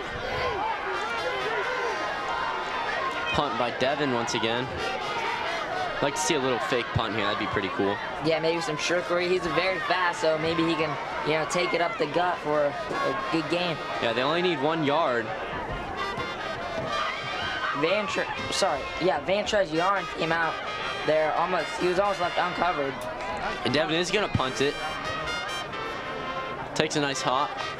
That was some good forward spin on that to bring it down an extra 10 yards almost. Yeah, gonna be down about the 22-yard line. 22-yard line, that's where Lakewood will take over. 7 minutes and 36 seconds remain in your third quarter with your score. Cardinal Mooney 28, Lakewood 6.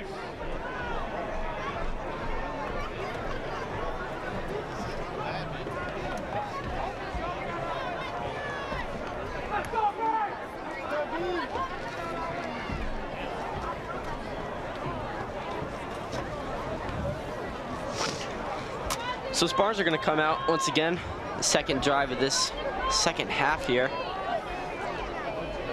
Didn't end the way they wanted it to with that interception, but they were taking it down the field. So not a bad start for the Spartans. Their defense has been locked in so far, held us to 0 points so far in this half. But also our defense has been very good too, there's been 0 scores in this first or second half. Give up another short gain on the play. Just picks up the yard, 2nd and 9 from the 23 upcoming. 2nd and 9 from the 23. Wallace trying to make something happen here for the Spartans. Get a little jolt of momentum.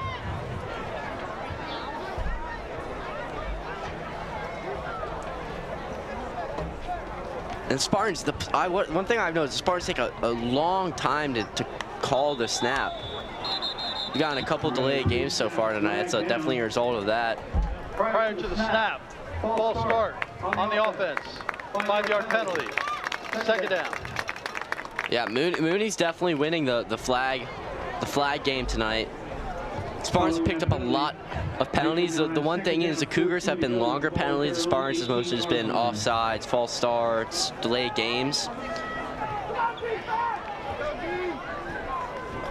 Oh, I'm sorry, we have 10. I didn't think we had that many penalties. We got 10 penalties for 71 yards. So once again, that's just been a struggle for the Cougars all season. On the defense. And 5-yard penalty. Speaking of the devil, another one. So now 11 penalties for 76 yards. And that's just something that they've really got to work on. I thought they would start to phase it out a little bit more. You know, you're getting into the meat of the season here. This is game 7 for the Cougars, so they really got to start limiting that. Tipped once again. Green couldn't come up with it, nearly intercepted. So a lucky bounce there for the Spartans. You know, I thought we were doing very good being disciplined this game. I mean, yes, not 11 penalties for 76 yards. That's crazy.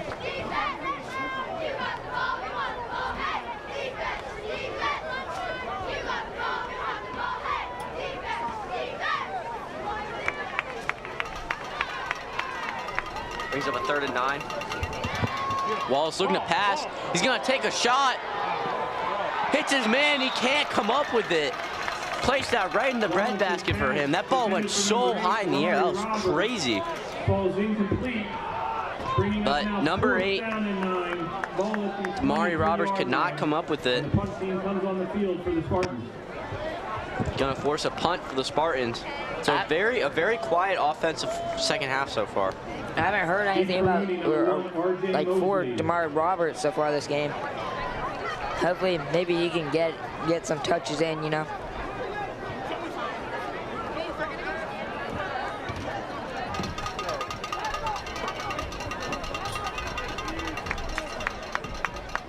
And the punter has been very good so far for the Spartans. Not much on that one. Once again, I believe it was tipped. Gonna take another Spartans hop though, down about the 35-yard line. Friendly Spartan bounce and rolls down to the 35-yard line of Cardinal Mooney Cougars. Officials timeout, water break. 1st and 10. Gonna have another water break here. During our official timeout for a water break, I'd like to again recognize our football food sponsors. A big Cougar thank you to Southern Steers, Gecko.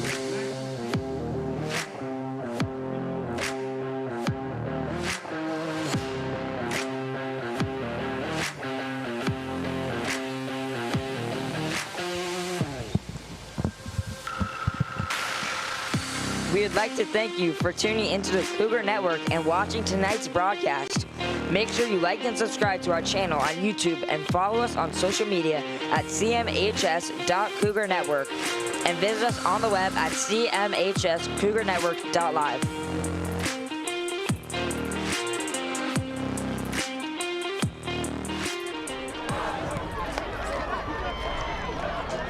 Cougars offense back out there. Toss to Keneal, not much there at all. Gonna lose a couple yards. About 3. Brings up 2nd and 13. After a loss of 3 yards. It's gonna bring up 2nd down, 13. Ball at the 32-yard line. Ball at the 32-yard line here for the Cougars. I'd like them to have just a long drive here, make some good passes, execute some good runs, and just get their momentum back. That one's tipped, nearly picked once again. So the Cougars offense really got to pick up the pace here and figure this out. Like you're saying with a long drive, I really like the long passes. Where like the deep passes, you know, it's just so energetic. It's always the best part about football, and the big hits, you know, the hit sticks and the interceptions and all that stuff. There's been a few interceptions and a fumble so far, which I always love that. Davin back to pass. Chemistry can't come up with it. A lot of contact on that. No flag, however. Yeah, Chemistry is definitely looking for that flag there right now. Also, he was, yeah, I feel like that was, if I was a ref there, I would have been calling pass interference, but that's why I'm not a ref, so.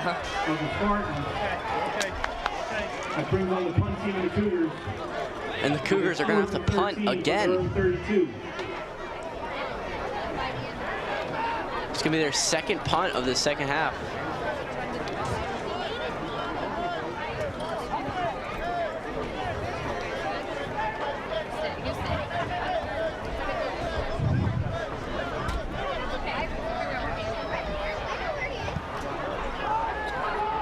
It's good air time on that one. Takes another Mooney hop. Canell Jackson walking that ball down. And a big punt by number 82, Liam Bowers. Gonna be down to the 21-yard line. Liam Bowers, the first few kickoffs were a little short, but now he's really bringing out the leg. Cougars 28, Spartans 6. Cougars lead the Spartans 28-6. 5 minutes, 40 seconds left in this third quarter. No offense so far, no points scored.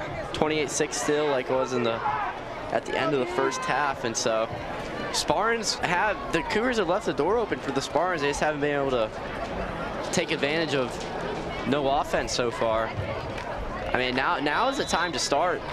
If you're the Spartans, you want to maybe take a shot here, try to get a lucky catch or something. Just put some points up on the board and moves out scoring.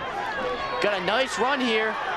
He's got a lot of space, taken down at about the 40-yard line. But yeah, I mean, that's again great blocking. Not very good tackling on our part. He was able to break, I think, 3 tackles there. There's been a lot of broken tackles this game. Yeah, that was Amir Smith. He was really moving there. I'd like to see the Spartans try to use him a little bit more this drive. A very shifty sophomore. Looking to pass, hits his man, turns it around for about an 8-yard gain. And this is what the Spartans need to do if they want a chance at this game. They just gotta have quick huddles. They gotta keep the ball moving. They can't let the Cougars get time to set their blitzes and have a lot of time to get ready. We're gonna take a shot here. He's wide open. Hits his man Green. Taken down at the 30-yard line. We saw some miscommunication on the sideline. Brody Wyman was running off the field. I think the Cougars only played with 10 guys there. So it was a blown coverage. Green was wide open. Yeah, he broke Ryman Mosley's first tackle, but luckily we have Caden Brown, the Liberty commit, able to take him down. Yeah, if I'm Coach Clark, Illegal substitution on the defense. Okay, so they're going to pick up the flag. I'm guessing they're going to decline it because that was about a 25-yard passing catch. But if I'm Coach Clark here, substitution on the defense, decline. First down. So they decline the penalty. But if I'm Coach Clark here, I want to get my team back in it. Like they have zero momentum right now. They haven't put up any points. Their defense is blowing coverages like that, miscommunication. So I'm be pretty pissed off right now if I'm Coach Clark. Running up the middle, decent gain. He's been very good at breaking those tackles, but like you said, how we have no momentum. If we have no momentum, that means their team has almost all the momentum. If you can stop our offense, that already gives you a ton of the momentum.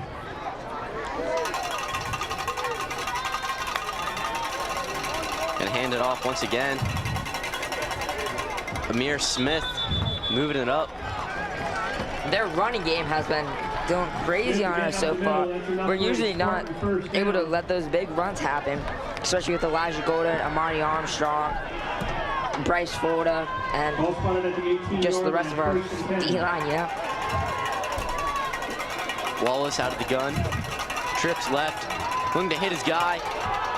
He's got him in the back of the end zone, hits him in the hands, and he can't come up with it. That was a beautiful pass by the quarterback, Aiden Wallace, and he hits his man right in the hands. Perfect pass back to the end zone.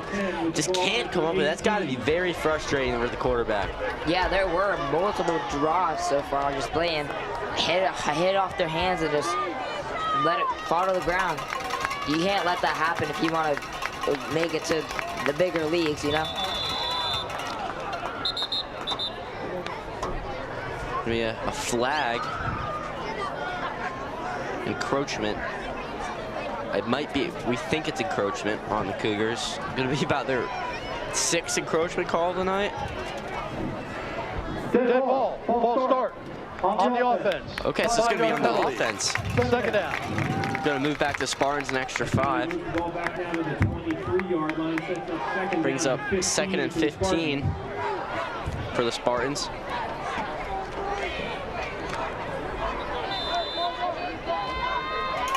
Jackson Snelling, who was injured early, appears to be walking fine, so that's great to hear.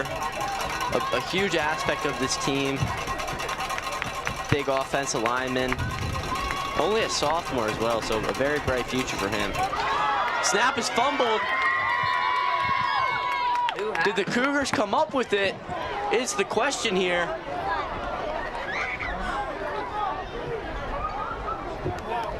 And it appears the Spartans did recover it. I saw a Cougar come flying in after he saw that ball drop. That would have been huge to take it away there. I think it was KJ Brown. I'm not 100% sure who it was. But if it was KJ, I'm very surprised that he did not strip that out of him, especially because we have a very strong team. Brings up 3rd and 19 for the Spartans. Trips left, taken down. Elijah Golden. What a play. He just ran straight through that O-lineman and he just takes him down. Elijah Golden just flew straight through their O-line. He's very good at that. That's why he's committed to Notre Dame, as you can see on this replay. He just flew straight through. There's a big gap there, and he just takes him down with the help of Travion Lester. Gonna force another Spartans punt. So if you like good defense, this is your kind of start of the second half. No points scored. I believe this is the 4th punt. Then we had an interception by Laurent Foy. So very defensive heavy second half so far. But hey, they do say defense wins championships. That is true. Not a great punt. It's gonna go out of bounds around the 12-yard line. The Lakewood punt goes out of bounds at the 12-yard line, where the Cougars will take over 1st down and 10.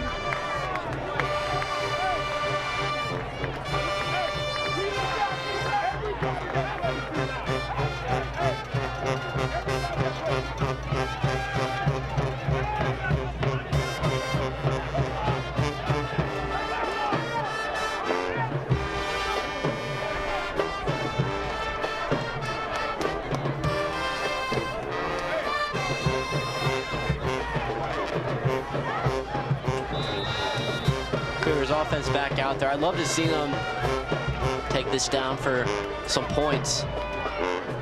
Let's drive Devin Minery back in. They're going to give to Ryman Mosley. Not much of any yardage there. And this Spartans defense has really been clamping down on coverages and run plays. They've had a great second half so far. You know, I was talking to Ryman Mosley before this game, so we share a class together. And he said that he was hoping to get on offense. It's very good to see him that he is on offense, because last year he was on offense a good bit, and this year he's been mostly on defense, but it's good to see him back there. Devin looking to pass, a little bit high. Hits RJ, can't come up with it. Yeah, I feel like that was a little bit too high. The defender's just able to get in there and disrupt the pass. So once again, 3rd and 10, just like that for the Cougars, and that's been an issue. The third and outs are killer for Cardinal Mooney, especially when you add an incomplete pass in there, because it stops the clock and it just gives the Spartans more time in this game to come back. But they have not taken advantage of all. They have no points for the Spartans, no points for the Cougars in the second half. Devin just going to give to Keneal Jackson, immediately taken down, and this defense is really clamping down. So very impressive performance. Usually Keneal breaks like 3 tackles, and he's usually able to get 10 yards a pop, but their defense has been really locked in so far, and now we're going to have to punt it once again. Game without one on the last play. We got 4th down and 9 from the Cougars 13. It's going to be another punt here for Liam Bowers. He had a really good one last time. Devin took the first 2. And Liam got the last one and this one. See if you can flip the field here. Nearly blocked, but some good airtime once again. But it's going to take a Spartan hop back towards the 45-yard line. So some great starting field position for the Spartans. That was punt down to the 45-yard line of the Cougars by number 12, Marion McCray. Lakewood taking over, first down and 10 in Cougar territory. Ball at the 45. With 1 minute, 1 second remaining in the third quarter.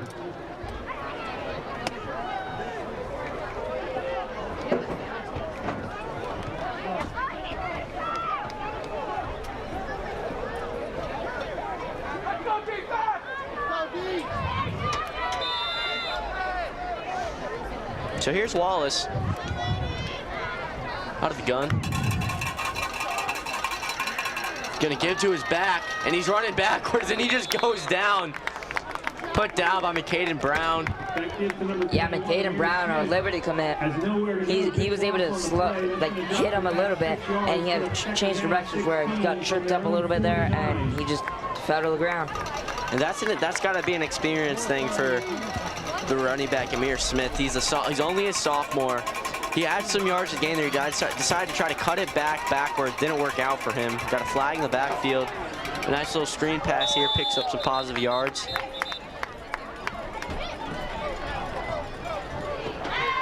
That was number 3, Shrodrick Pritchett. There's an illegal shift penalty coming up against Lakewood.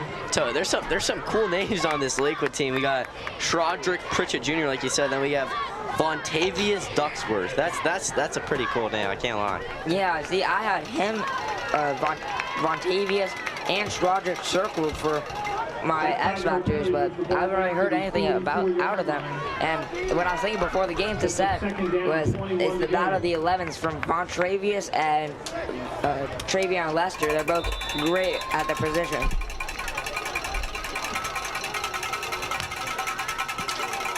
So second down and 21 for the Spartans. A lot to gain back here to get back to the first. Wallace out of the gun, takes the snap, hits his man, makes a man miss, takes it up back to the original line of scrimmage. And that is the end of the third quarter. No points scored for either team, so a defensive showcase by both sides. That's crazy. Our Cougar offense is usually one of the best that there is, and their defense has just been able to hold us. Our O-line has not been moving their D-line enough to be able to get those huge runs that we've been getting. Sports broadcasting sponsors, D1 Training Sarasota, and the Ruggiero family. Cardinal Mooney appreciates your commitment to our community.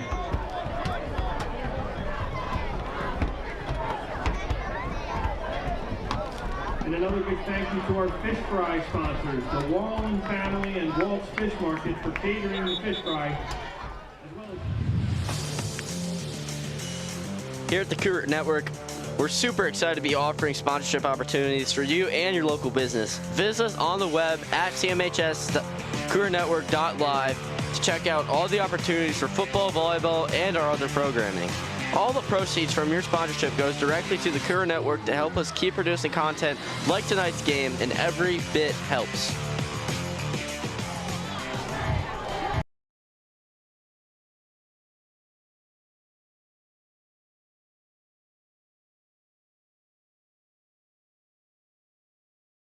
Got anything planned for this weekend, Cade? I mean, not much. Of course, we have our homecoming dance tomorrow night. I mean, I do have a job at Publix. He's gonna hit his man. Nice gain there. Possible horse collar. Dodges tackle. He's still going. What a move! And he laddies it. I believe that was a forward pass.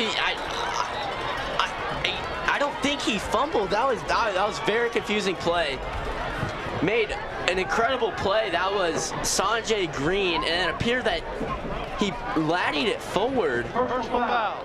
Face mask on the defense. Half the distance to goal. First down. That ball could have got knocked out just right into his teammate's hands, but a pretty crazy play there, and the face mask stacked on top of it. The Spartans are going to be in the red zone here. Yeah, I mean, they're really hoping that they could put some points on the board. They really have all the momentum since they can stop our offense so far. So they're really hoping that they can make a miracle. Yeah, you know, it could be some fatigue for the Cougars. Obviously, a busy week, homecoming week, a lot of excitement going into this game, and they could just be pretty tired. But I'd wake up if I were them right now. They don't want to go out of this game with no momentum. Obviously, not scoring at all in the second half so far. So I would like to see them just get back to playing their game. Yeah, nothing there, taken down immediately. What a play. He was taken down by number 23, Jaden Burnett. He started the tackle, and we just came out and ganged around him. But what you're saying with the fatigue, we did have a pep rally today where everyone was like running around and stuff, especially Bo Daniel. He's in my house, and at the end of one of the games, he was very tired because he had to lift up someone fully for like 2 minutes or something, which that can really tire you out, and a lot of the football players participated. Yeah, and you don't want to make any excuses because obviously Cardinal Mooney's been very dominant all year. Wall's looking to pass, hits his man up the middle. Appears to be Green once again. He's gotten plenty of catches tonight. Put up a great night. But like we were saying, obviously we had that pep rally, but that just can't be an excuse for the Cougars. Obviously, everyone's got to be firing on all cylinders. They put up that great first half, obviously 28 points, held Spartans to only 6, but just not much of anything so far. The Cougars has that 1 interception with Ron Foy.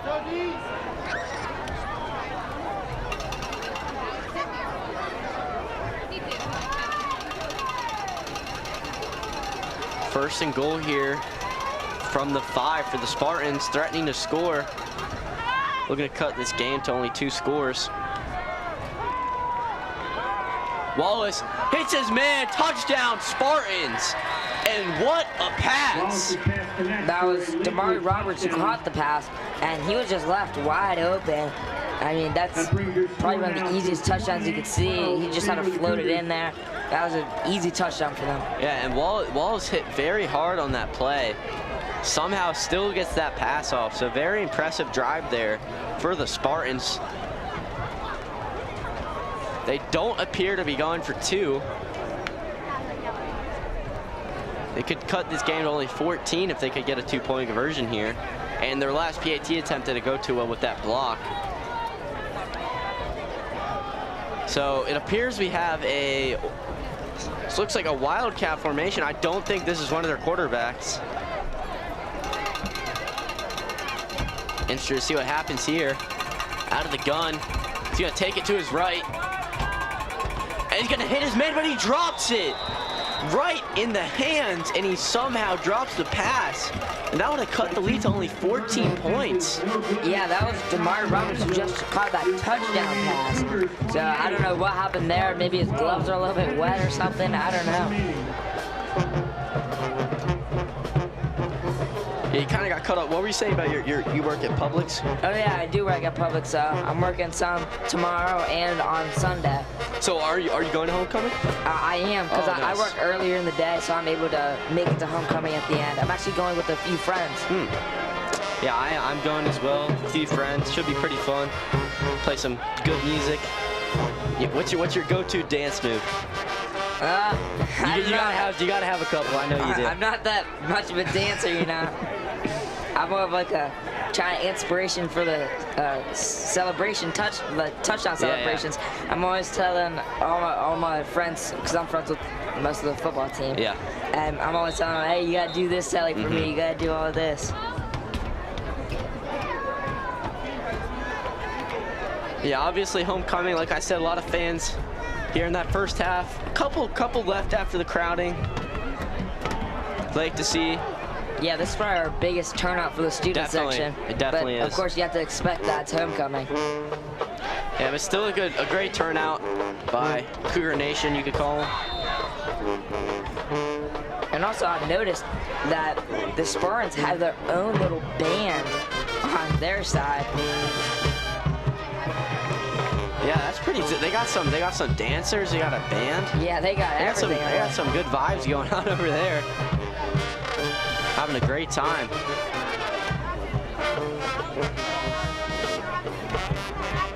We kicked off here. Chemistry Young back to return.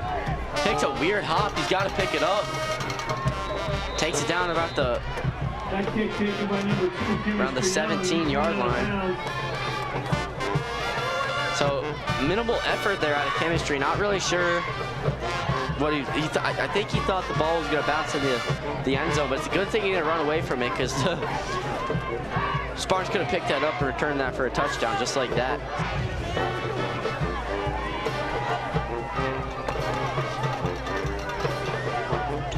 if there's a drive this season where they really need to score a touchdown, I think this is the one right here. They've been shut down in the second half so far. Spartans have put up some points. It's time for the Cougars to answer that. Yeah, I totally agree. And I think if we do score a touchdown, that is really going to help our momentum, and we'll probably be able to get more and more touchdowns on top of that.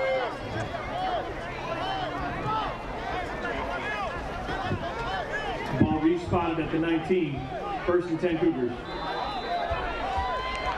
Cougars out 1st and 10. 20-yard line. Devin gives to Keneal. He's got some space. Taking it down the sideline. Past the 50. Past the 30. He's going to go all the way. Keneal Jackson, immediate answer for the Cougars.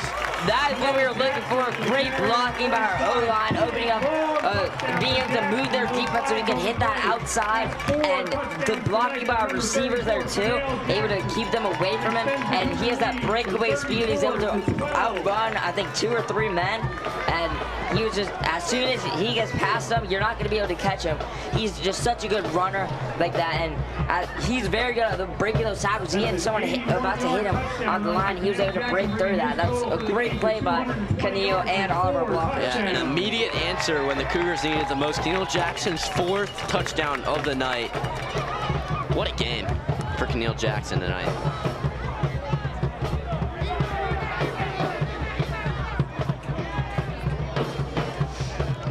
Cougars looking to make it a 35-12 game with this PAT. A little bit of miscommunication with who's doing the blocking. Looks like they got it all figured out.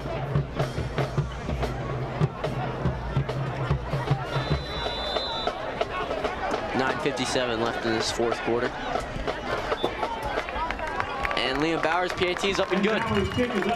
So a great answer by Cardinal Mooney. Here's a little replay on that run by Keneal Jackson. You can see he broke a tackle, and it looked like number 7. He touched him on the ankle. Luckily, he has amazing balance and was able to stay up on that. That's why Keneal Jackson is one of the best running backs in the state, I feel. 81-yard touchdown run. That's incredible. Stamina, acceleration, speed. And that also really helps out his average yards per run. Per carry, yeah. I'm always one of those guys in Madden where I'm always trying to get at least above 10, and he has that on the season, which it's crazy how he's able to do that, especially with our amazing O-line. You can't say it enough, especially with Coach Dan Marino able to transform the O-line from what it was last year to this year, because we lost almost everyone, either all of them to college, but also Jackson Snelling, sorry, not Snelling, Jacob Stewart last year because he got injured, and being able to replace him, and he's been very good at coaching this O-line.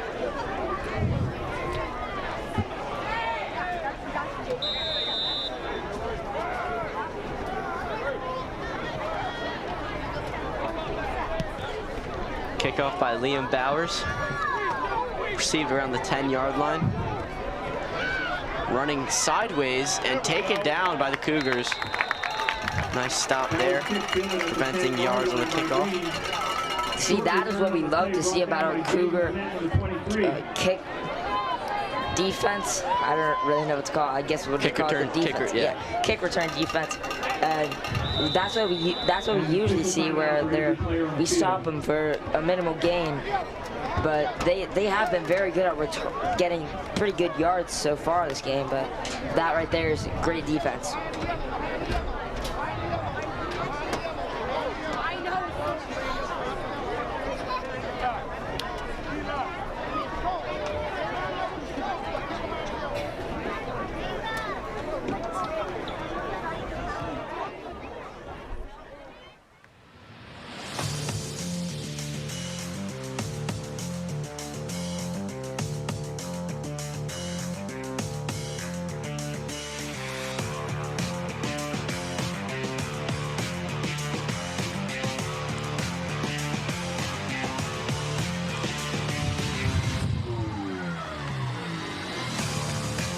Yeah, it looks like a Spartan is cramping on the field right now, so we got a little bit of a stoppage here. Referee's telling the Spartans to stay off the field for now. Yeah, I'd like to give a huge shout out to Mr. Kraus. Been setting up stuff all week. We had a volleyball stream yesterday, pep rally this morning, and the football game tonight. That's a lot of commitment, a lot of folded cables, a lot of setting up cameras. Like we said, we had those technical difficulties we figured out before the game, so just does a lot for this school, doesn't get enough praise. Yeah, he's one of the biggest contributors to this school. I mean, he does almost everything. We have our news that we have in the morning. He does all that. We probably might not even be talking right now if it wasn't for Mr. Krause. We probably wouldn't be, so huge thanks to him. And the injured player looks like he's up and walking. That's very good to see. Yeah, it looked like just some cramping. He was grabbing that hamstring. And after that 3-yard return, ball spotted at the 13-yard line of the Spartans. They take over first down and 10, 9 minutes, 49 seconds remaining in the game. Yeah, so that touchdown run by Keneal Jackson was just great to see by the Cougars. Brought some life back to them. Sideline looks a little bit less stretched out now. Got that score back, so should be smooth sailing from the rest of the game. You got to stop, maybe get another score. Good job by our defense being able to get to the runner. We're up 2nd and 8 for the Spartans. 3-yard gain, ball now spotted at the 16-yard line, 2nd and 7 upcoming for the Spartans. 3 wide receivers to his left.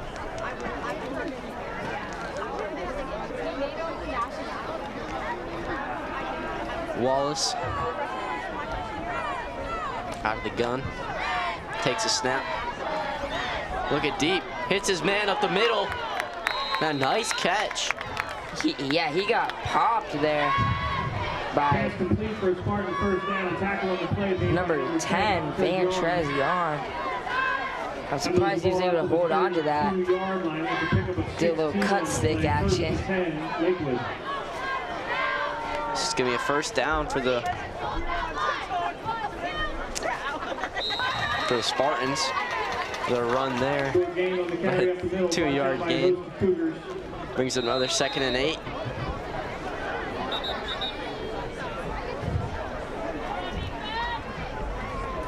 Turned out to be a really nice night tonight. Not too hot, around 77 and clear. I believe we do have a cold front coming in this weekend, so well, that's a lot better than a hot front. It is, that's it. So get some cool weather. 65 is cool for Florida, I would say. So that is very cool for Florida. Little screen pass here. Nice play. Brings up 3rd and short. He was taken down by number 42, Marvon Harris. He is actually a freshman. He's in my grade. And he's always a really nice guy. 3rd and 1 for the Spartans. Yeah, I think we have 2 freshmen in right now. Yeah, the youth getting some PT here. Gonna pick up the first down and more. It's to around the 50-yard line. Nice run for the Spartans there. About 10 yards. It's gonna move the sticks. Ball now spotted at midfield, 1st and 10. Looks like Bryce Folda had him from behind, which slowed him down, so we were able to gang up on him.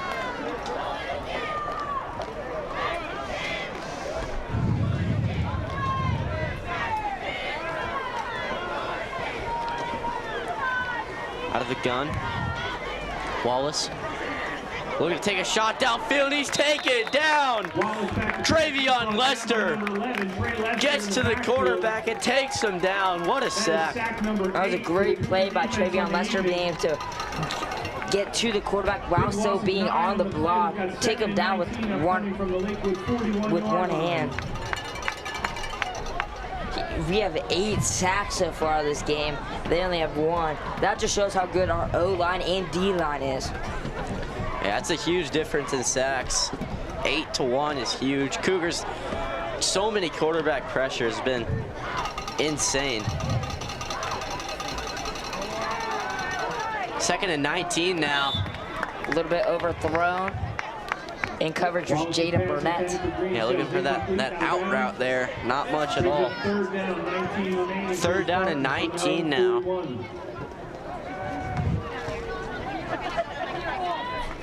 For the Spartans here. Looks like Bryce Folda and Elijah Golden are coming out of the game. Wouldn't be surprised if we saw a little bit of Walker Beach in this game. That would be awesome. You know, he's in my biology class, and he was telling me as a joke to, you know, put him as one of my X factors. You never know in these games. Cougars put up 28 in the first half. If they did the same scoring they did in the first half, could definitely be playing right now. Takes a shot downfield. Nearly comes up with the catch. Somehow the ball got to his arms and just could not squeeze in. That's been one thing for the Spartans tonight, just not been able to finish these plays. Wallace has been doing a great job of hitting his men in the chest. They just been a couple passes they can't come up with that have been huge.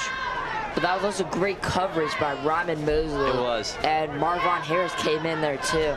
I don't know if Marvon Harris really disrupted the pass that much, but Ryman Mosley definitely disrupted that pass.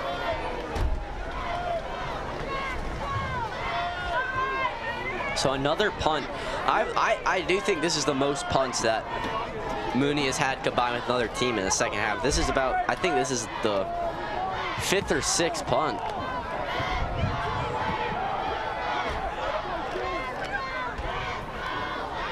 Down around the 25-yard line. Nice punt. 6 minutes and 20 seconds left in this game. Cougars lead 35-12. Gonna have a water break. Timeout.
Davin Davidson out there.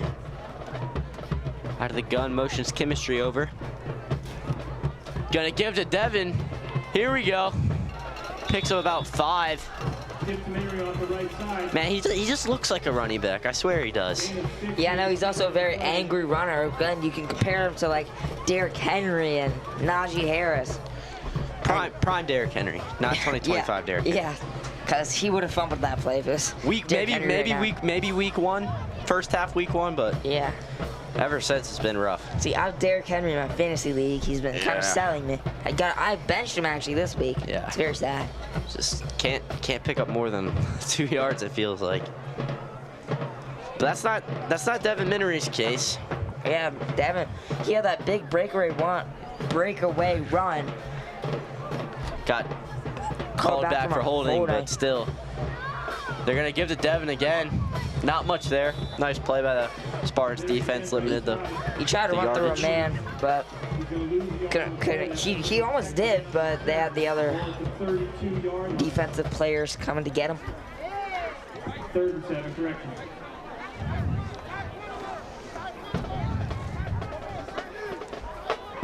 Time ticking away in this game. Almost under 5 minutes. I'm very surprised on how good their defense, the Spartans' defense, has been against this Cougars offense. Yeah, especially in the second half, only 7 points allowed compared to 28 in the first half. So very impressive showcase of resilience by the Spartans defense. And their offense had their opportunities. I mean, they had all those drives where after they stopped the Cougars, forced punts, they just couldn't benefit off the Cougars' mistakes, and that's why they're not winning this game. Devin again with the rush. It was about 4 or 5 yards on that. Still picked up the first down.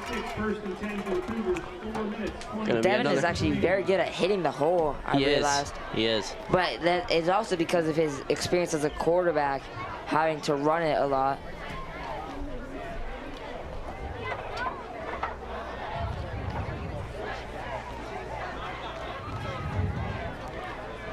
Time ticking away. Gonna run down this play clock to about under 5 seconds, I would guess. We now have number 35, Braylon Brown. He's been playing great so far this year, and he gets stuffed that play. Yeah, walloped at the line, not much at all there. Braylon Brown, number 35 on the carry. Folks, if you're watching this stream, make sure you go down, hit that red subscribe button. We're trying to hit 2,000 followers before Christmas. That is our goal, so you can help us out. It's free, and it helps us out a ton. And it can also tell you when our next games are being filmed. Turn on that notification bell. And you know what's really cool? If you hit the like button, it turns blue. It does. So. Actually, I think they might have changed it now. I think it does like multiple colors. Oh, it does? Oh, yeah. I'm not too sure. Got another handoff here. Braylon Brown. Couple yards. About 3 or 4. Brown again on the carry for the Cougars. Ball now spotted at the 39-yard line. 3rd and 6 remaining. Yeah, it's been an incredible second year for the Cougar Network. Obviously, we've implemented road trips for football. We've streamed every home football game. So it's been a very fun start of the year so far for the Cougar Network. I would also like to thank Cougar Network for letting me, as a freshman, be able to commentate these games. It's been super fun, especially go on the road some, do pregame shows. I did camera operators one day. Gonna be a handoff here. Number 42, Marvin Harris, the freshman, getting some action. Picks up about 3, gonna bring up 4th down and 3, I believe. He was just on defense too. He's playing both ways right now. Maybe a future LaRon Foy in the making. Maybe. You never know. Cougars offense appears to be staying out for 4th down. 4th and 5 it is. Inside of 2 minutes remaining.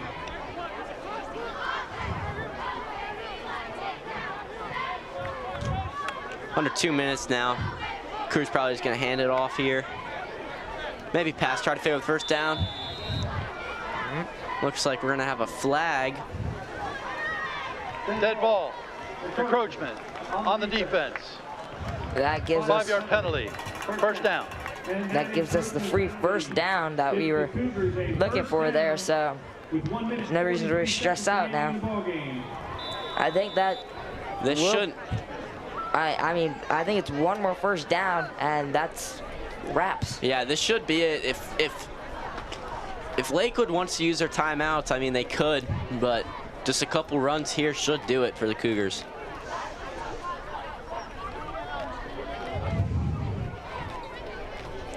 You know, I think it was a great game by the Cougars. Obviously, it came out a little slow in the second half, didn't score in that 3rd quarter, but they had that huge run by Keneal Jackson. Their defense picked up the pieces. 2 huge runs. 2 huge runs, definitely. Just gonna give to Marvin Harris once again. Slips, picks up about 1 yard. But I do think it was a good game for the Cougars. Obviously, not the second half you were expecting or you wanted, but the fact they held the Spartans to only 6 points in this half, I think is a good win for the Cougars on homecoming night. Of course, yeah, it's always a good win on homecoming night. Definitely. Yeah, and don't go anywhere, folks. We're gonna have an interview with Coach Clark. Shannon Collins is our field reporter. Shannon does a great job doing the field reporting.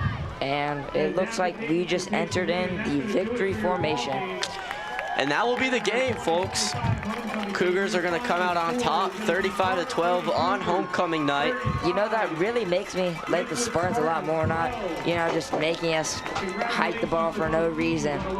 Yeah, so some respect shown by the Spartans. They put up a great fight in that second half. If you're looking at scoring, box score, they only lost 6-7 in the second half, so. And that will be it. Your Cardinal Mooney Cougars take down the Lakewood Spartans on homecoming night 2025. win this one 35-12. So it's a very fun game to commentate with Kate. Obviously, it's always a pleasure. Did a great job. Thank you, Emmett. I'm excited for our future games. Try to do some playoff games. Those are always hype. A lot of people watching them. I know I did Kings Academy last year. That was my first one ever, actually. It was a great game. So you love playoff football, especially playoff high school football. It's very, very exciting stuff. Hopefully we can keep it as me and you as the announcers. Definitely, I would love to. I love commentating. I told my parents, me and you are like the dynamic duo. Yeah, yep. Yeah, same here.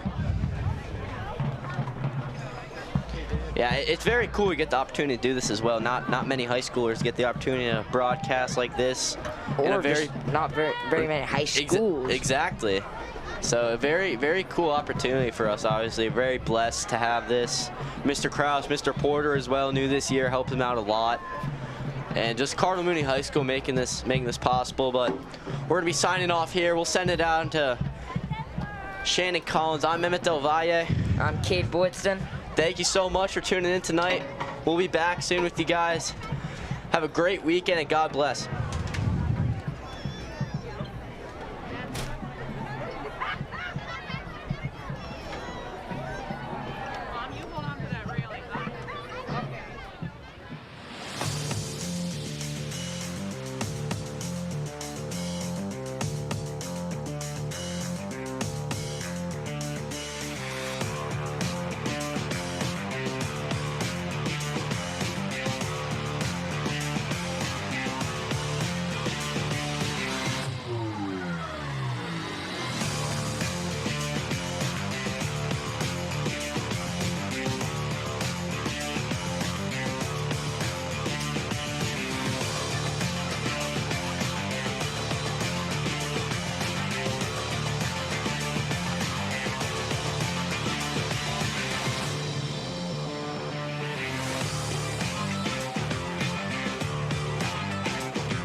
Congrats on the win.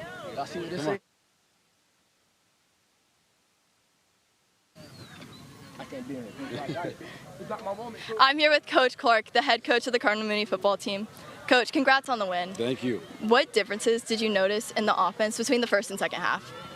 They came out on a completely different defense second half. We tried to take a couple shots, didn't work out. Luckily, we got a big run by Fat in the fourth quarter to kind of seal the game. Defense played lights out all fourth quarter. They got one score on us. So, you know, it was kind of an even game in the second half, so it's okay. We'll win. We can win close ones too. What clicked for the team to help secure the win? I think we just continue to believe in each other and play each play as hard as you can go, right? Don't quit. And I'm glad we got a four-quarter game in, and we had to score late in the game, and we had to defend late in the game, so it's good for us. Thank you, Coach. Thank you.